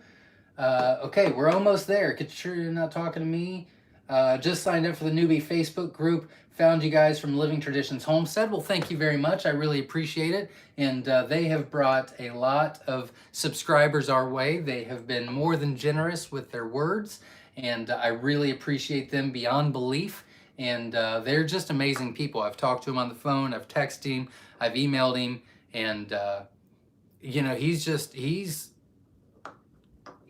a good guy. And I don't think that I could give a better compliment.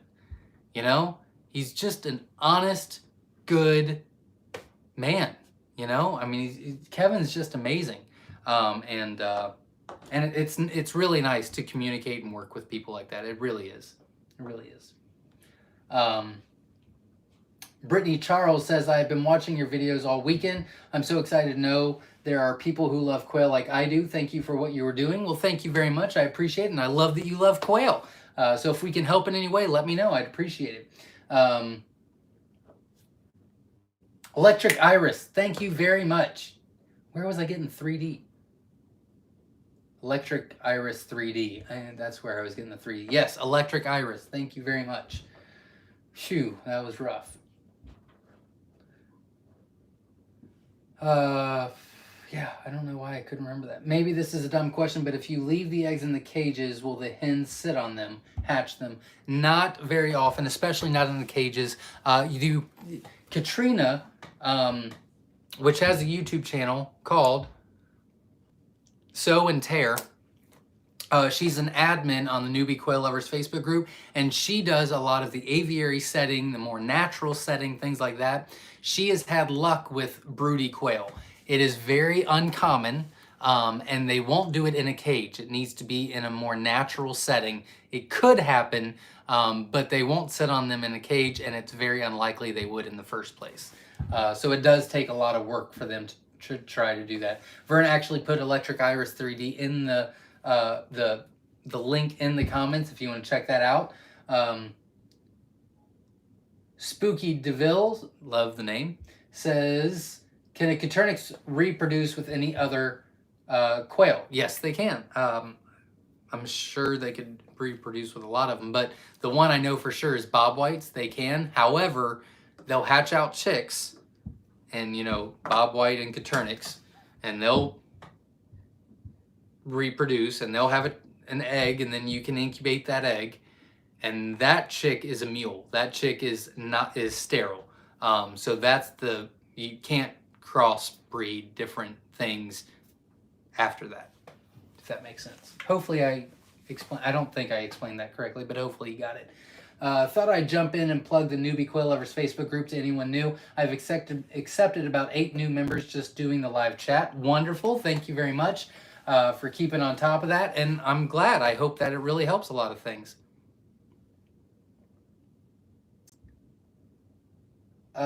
What the Quail Farm says, when the quail do the nasty, how long is it supposed to last? It's a very good question. A lot of people have a lot of different things. I saw a post that said it was good for like a month. I disagree with that. 1 billion, like a billion %. I think 3 days is enough time. 5, you're pushing it a lot, but I wouldn't go past that. Zach, do you have did I miss one? No. Oh, Ed Got Bait gave us the thumbs up. Thank you very much. Hit the thumbs up, support channel. I greatly appreciate it. Flew the Coop Farm says, Zach, do you have an opinion on the Celadon controversy of the blue egg being a health issue rather than a gene? Do I have an opinion? Yeah, I have an opinion. Yeah, I have an opinion. I think that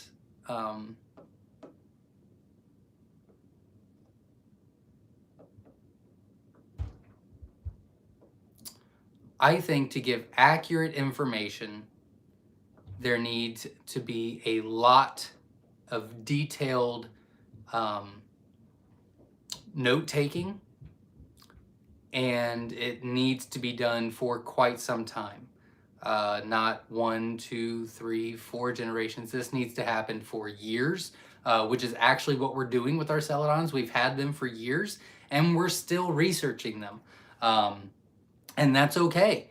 Like I said, the Snowies took me years to produce and be happy enough with it to offer it to sell. And that's just the way it's supposed to be. When we start working on a new color, we don't offer it. For example, I'm working on 3 new colors. There's one that I was working on at QuailCon, which was in September. We already had, I don't know, 10 of them, 15 of them that are hatching pretty good. And I showed everybody at QuailCon what the new color is going to be, but that's not going to come out probably for another year until we produce it the way we want it, it's hatching the way it wants it, and we test the crap out of it, and we've got all kinds of notes. So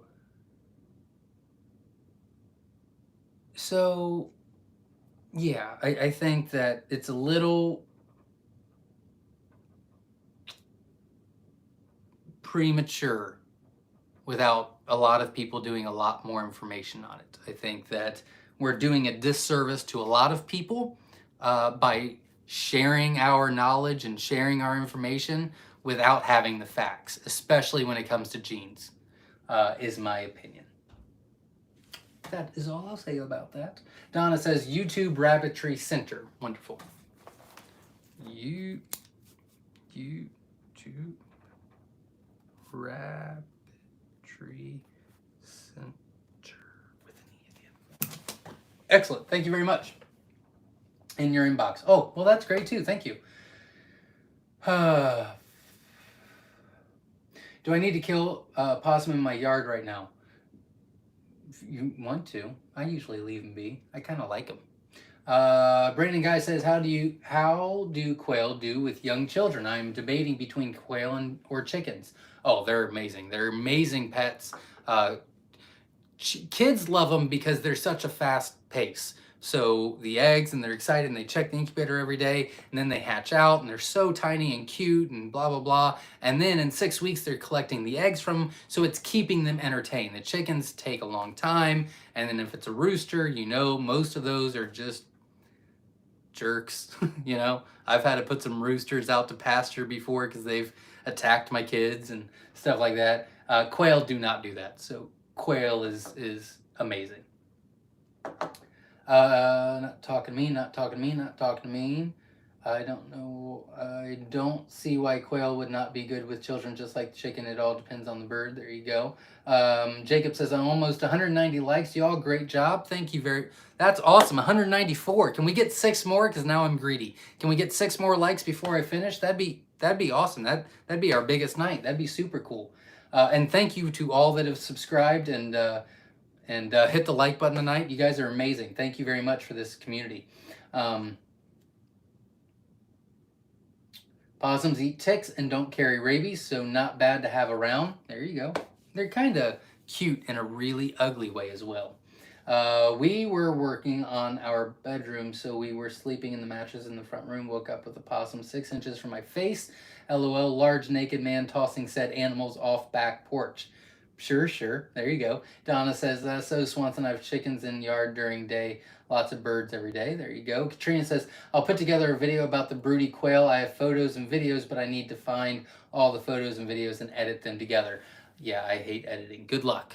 Good luck. I hope you like it more than I do. And Gary says, I just subscribed to Katrina. That's great. Awesome. Congratulations. A lot of people just subscribed. That's great. Jasmine says, you guys, there have been some great conversations tonight. I have so enjoyed listening tonight as I worked on some ferments. One of my favorite pastimes, listening to peeps chatting about quail. There you go. Awesome. Biggest night was 338, like Zach. Oh, I don't remember that at all. Okay. We still hit 200, so I'm happy with that. It's the biggest night I remember. My husband says the roosters taste good after they attack the kids. That is true. They do taste a whole lot better. We had a mama possum visiting our pond every night over the summer, and then baby possums. Interesting. Thanks, everyone. Absolutely. I don't know if you subscribed to my channel or if you were subscribing to Katrina's. You were tagging Katrina, so I assume you were subscribing to hers. But either way, thank you very much for supporting the quail community. We really appreciate it. S.O. Swanson says we hit 200. Woohoo! Absolutely. My husband came on and gave number 200. Well, very cool. Thank you very much. I appreciate it. All right, so that is it. Awesome. You guys have been fantastic. I think we had a lot of great questions tonight. We had a ton of new people. Hopefully we have encouraged them, and hopefully they feel a part of the community. That would be fantastic. And thank you all for staying with me for so long. I hope you enjoyed yourself. Hope you learned some things. If you have any questions, remember, I'll be live tomorrow night at Monday, 8 p.m. Eastern Standard Time, right here again. And this one, we're not going to be communicating back and forth. It is strictly you ask the question, I answer, and then we move on, so you're not waiting. We're only going to do it for 30 minutes. I don't know if it's going to be a success or not, as we're just going to try it out to see. But it might be rough for the first couple of times, but if it helps people, then I'll be more than happy to dedicate that time. I think that's it. I will do probably 1 or 2 videos this week as long as I get George back. I've got a lot of great ideas, just getting the time to do it. I might actually do the quail math video, as that needs to be redone, and I think a lot of people will benefit from that. But that wasn't the plan, so we'll see how it goes. So everybody, have a great night. Thank you so very much. You guys are absolutely fantastic, and we will see you later on in the week. Tomorrow, maybe, later on in the week with the new videos. And we'll see you next Sunday at 7 p.m. Eastern Standard Time when we go live. And next week is the 18 and under contest. So spread the word about the contest so other kids know about it. And we will announce it next week. All right, everybody, thanks. Have a great night. We'll see you next time.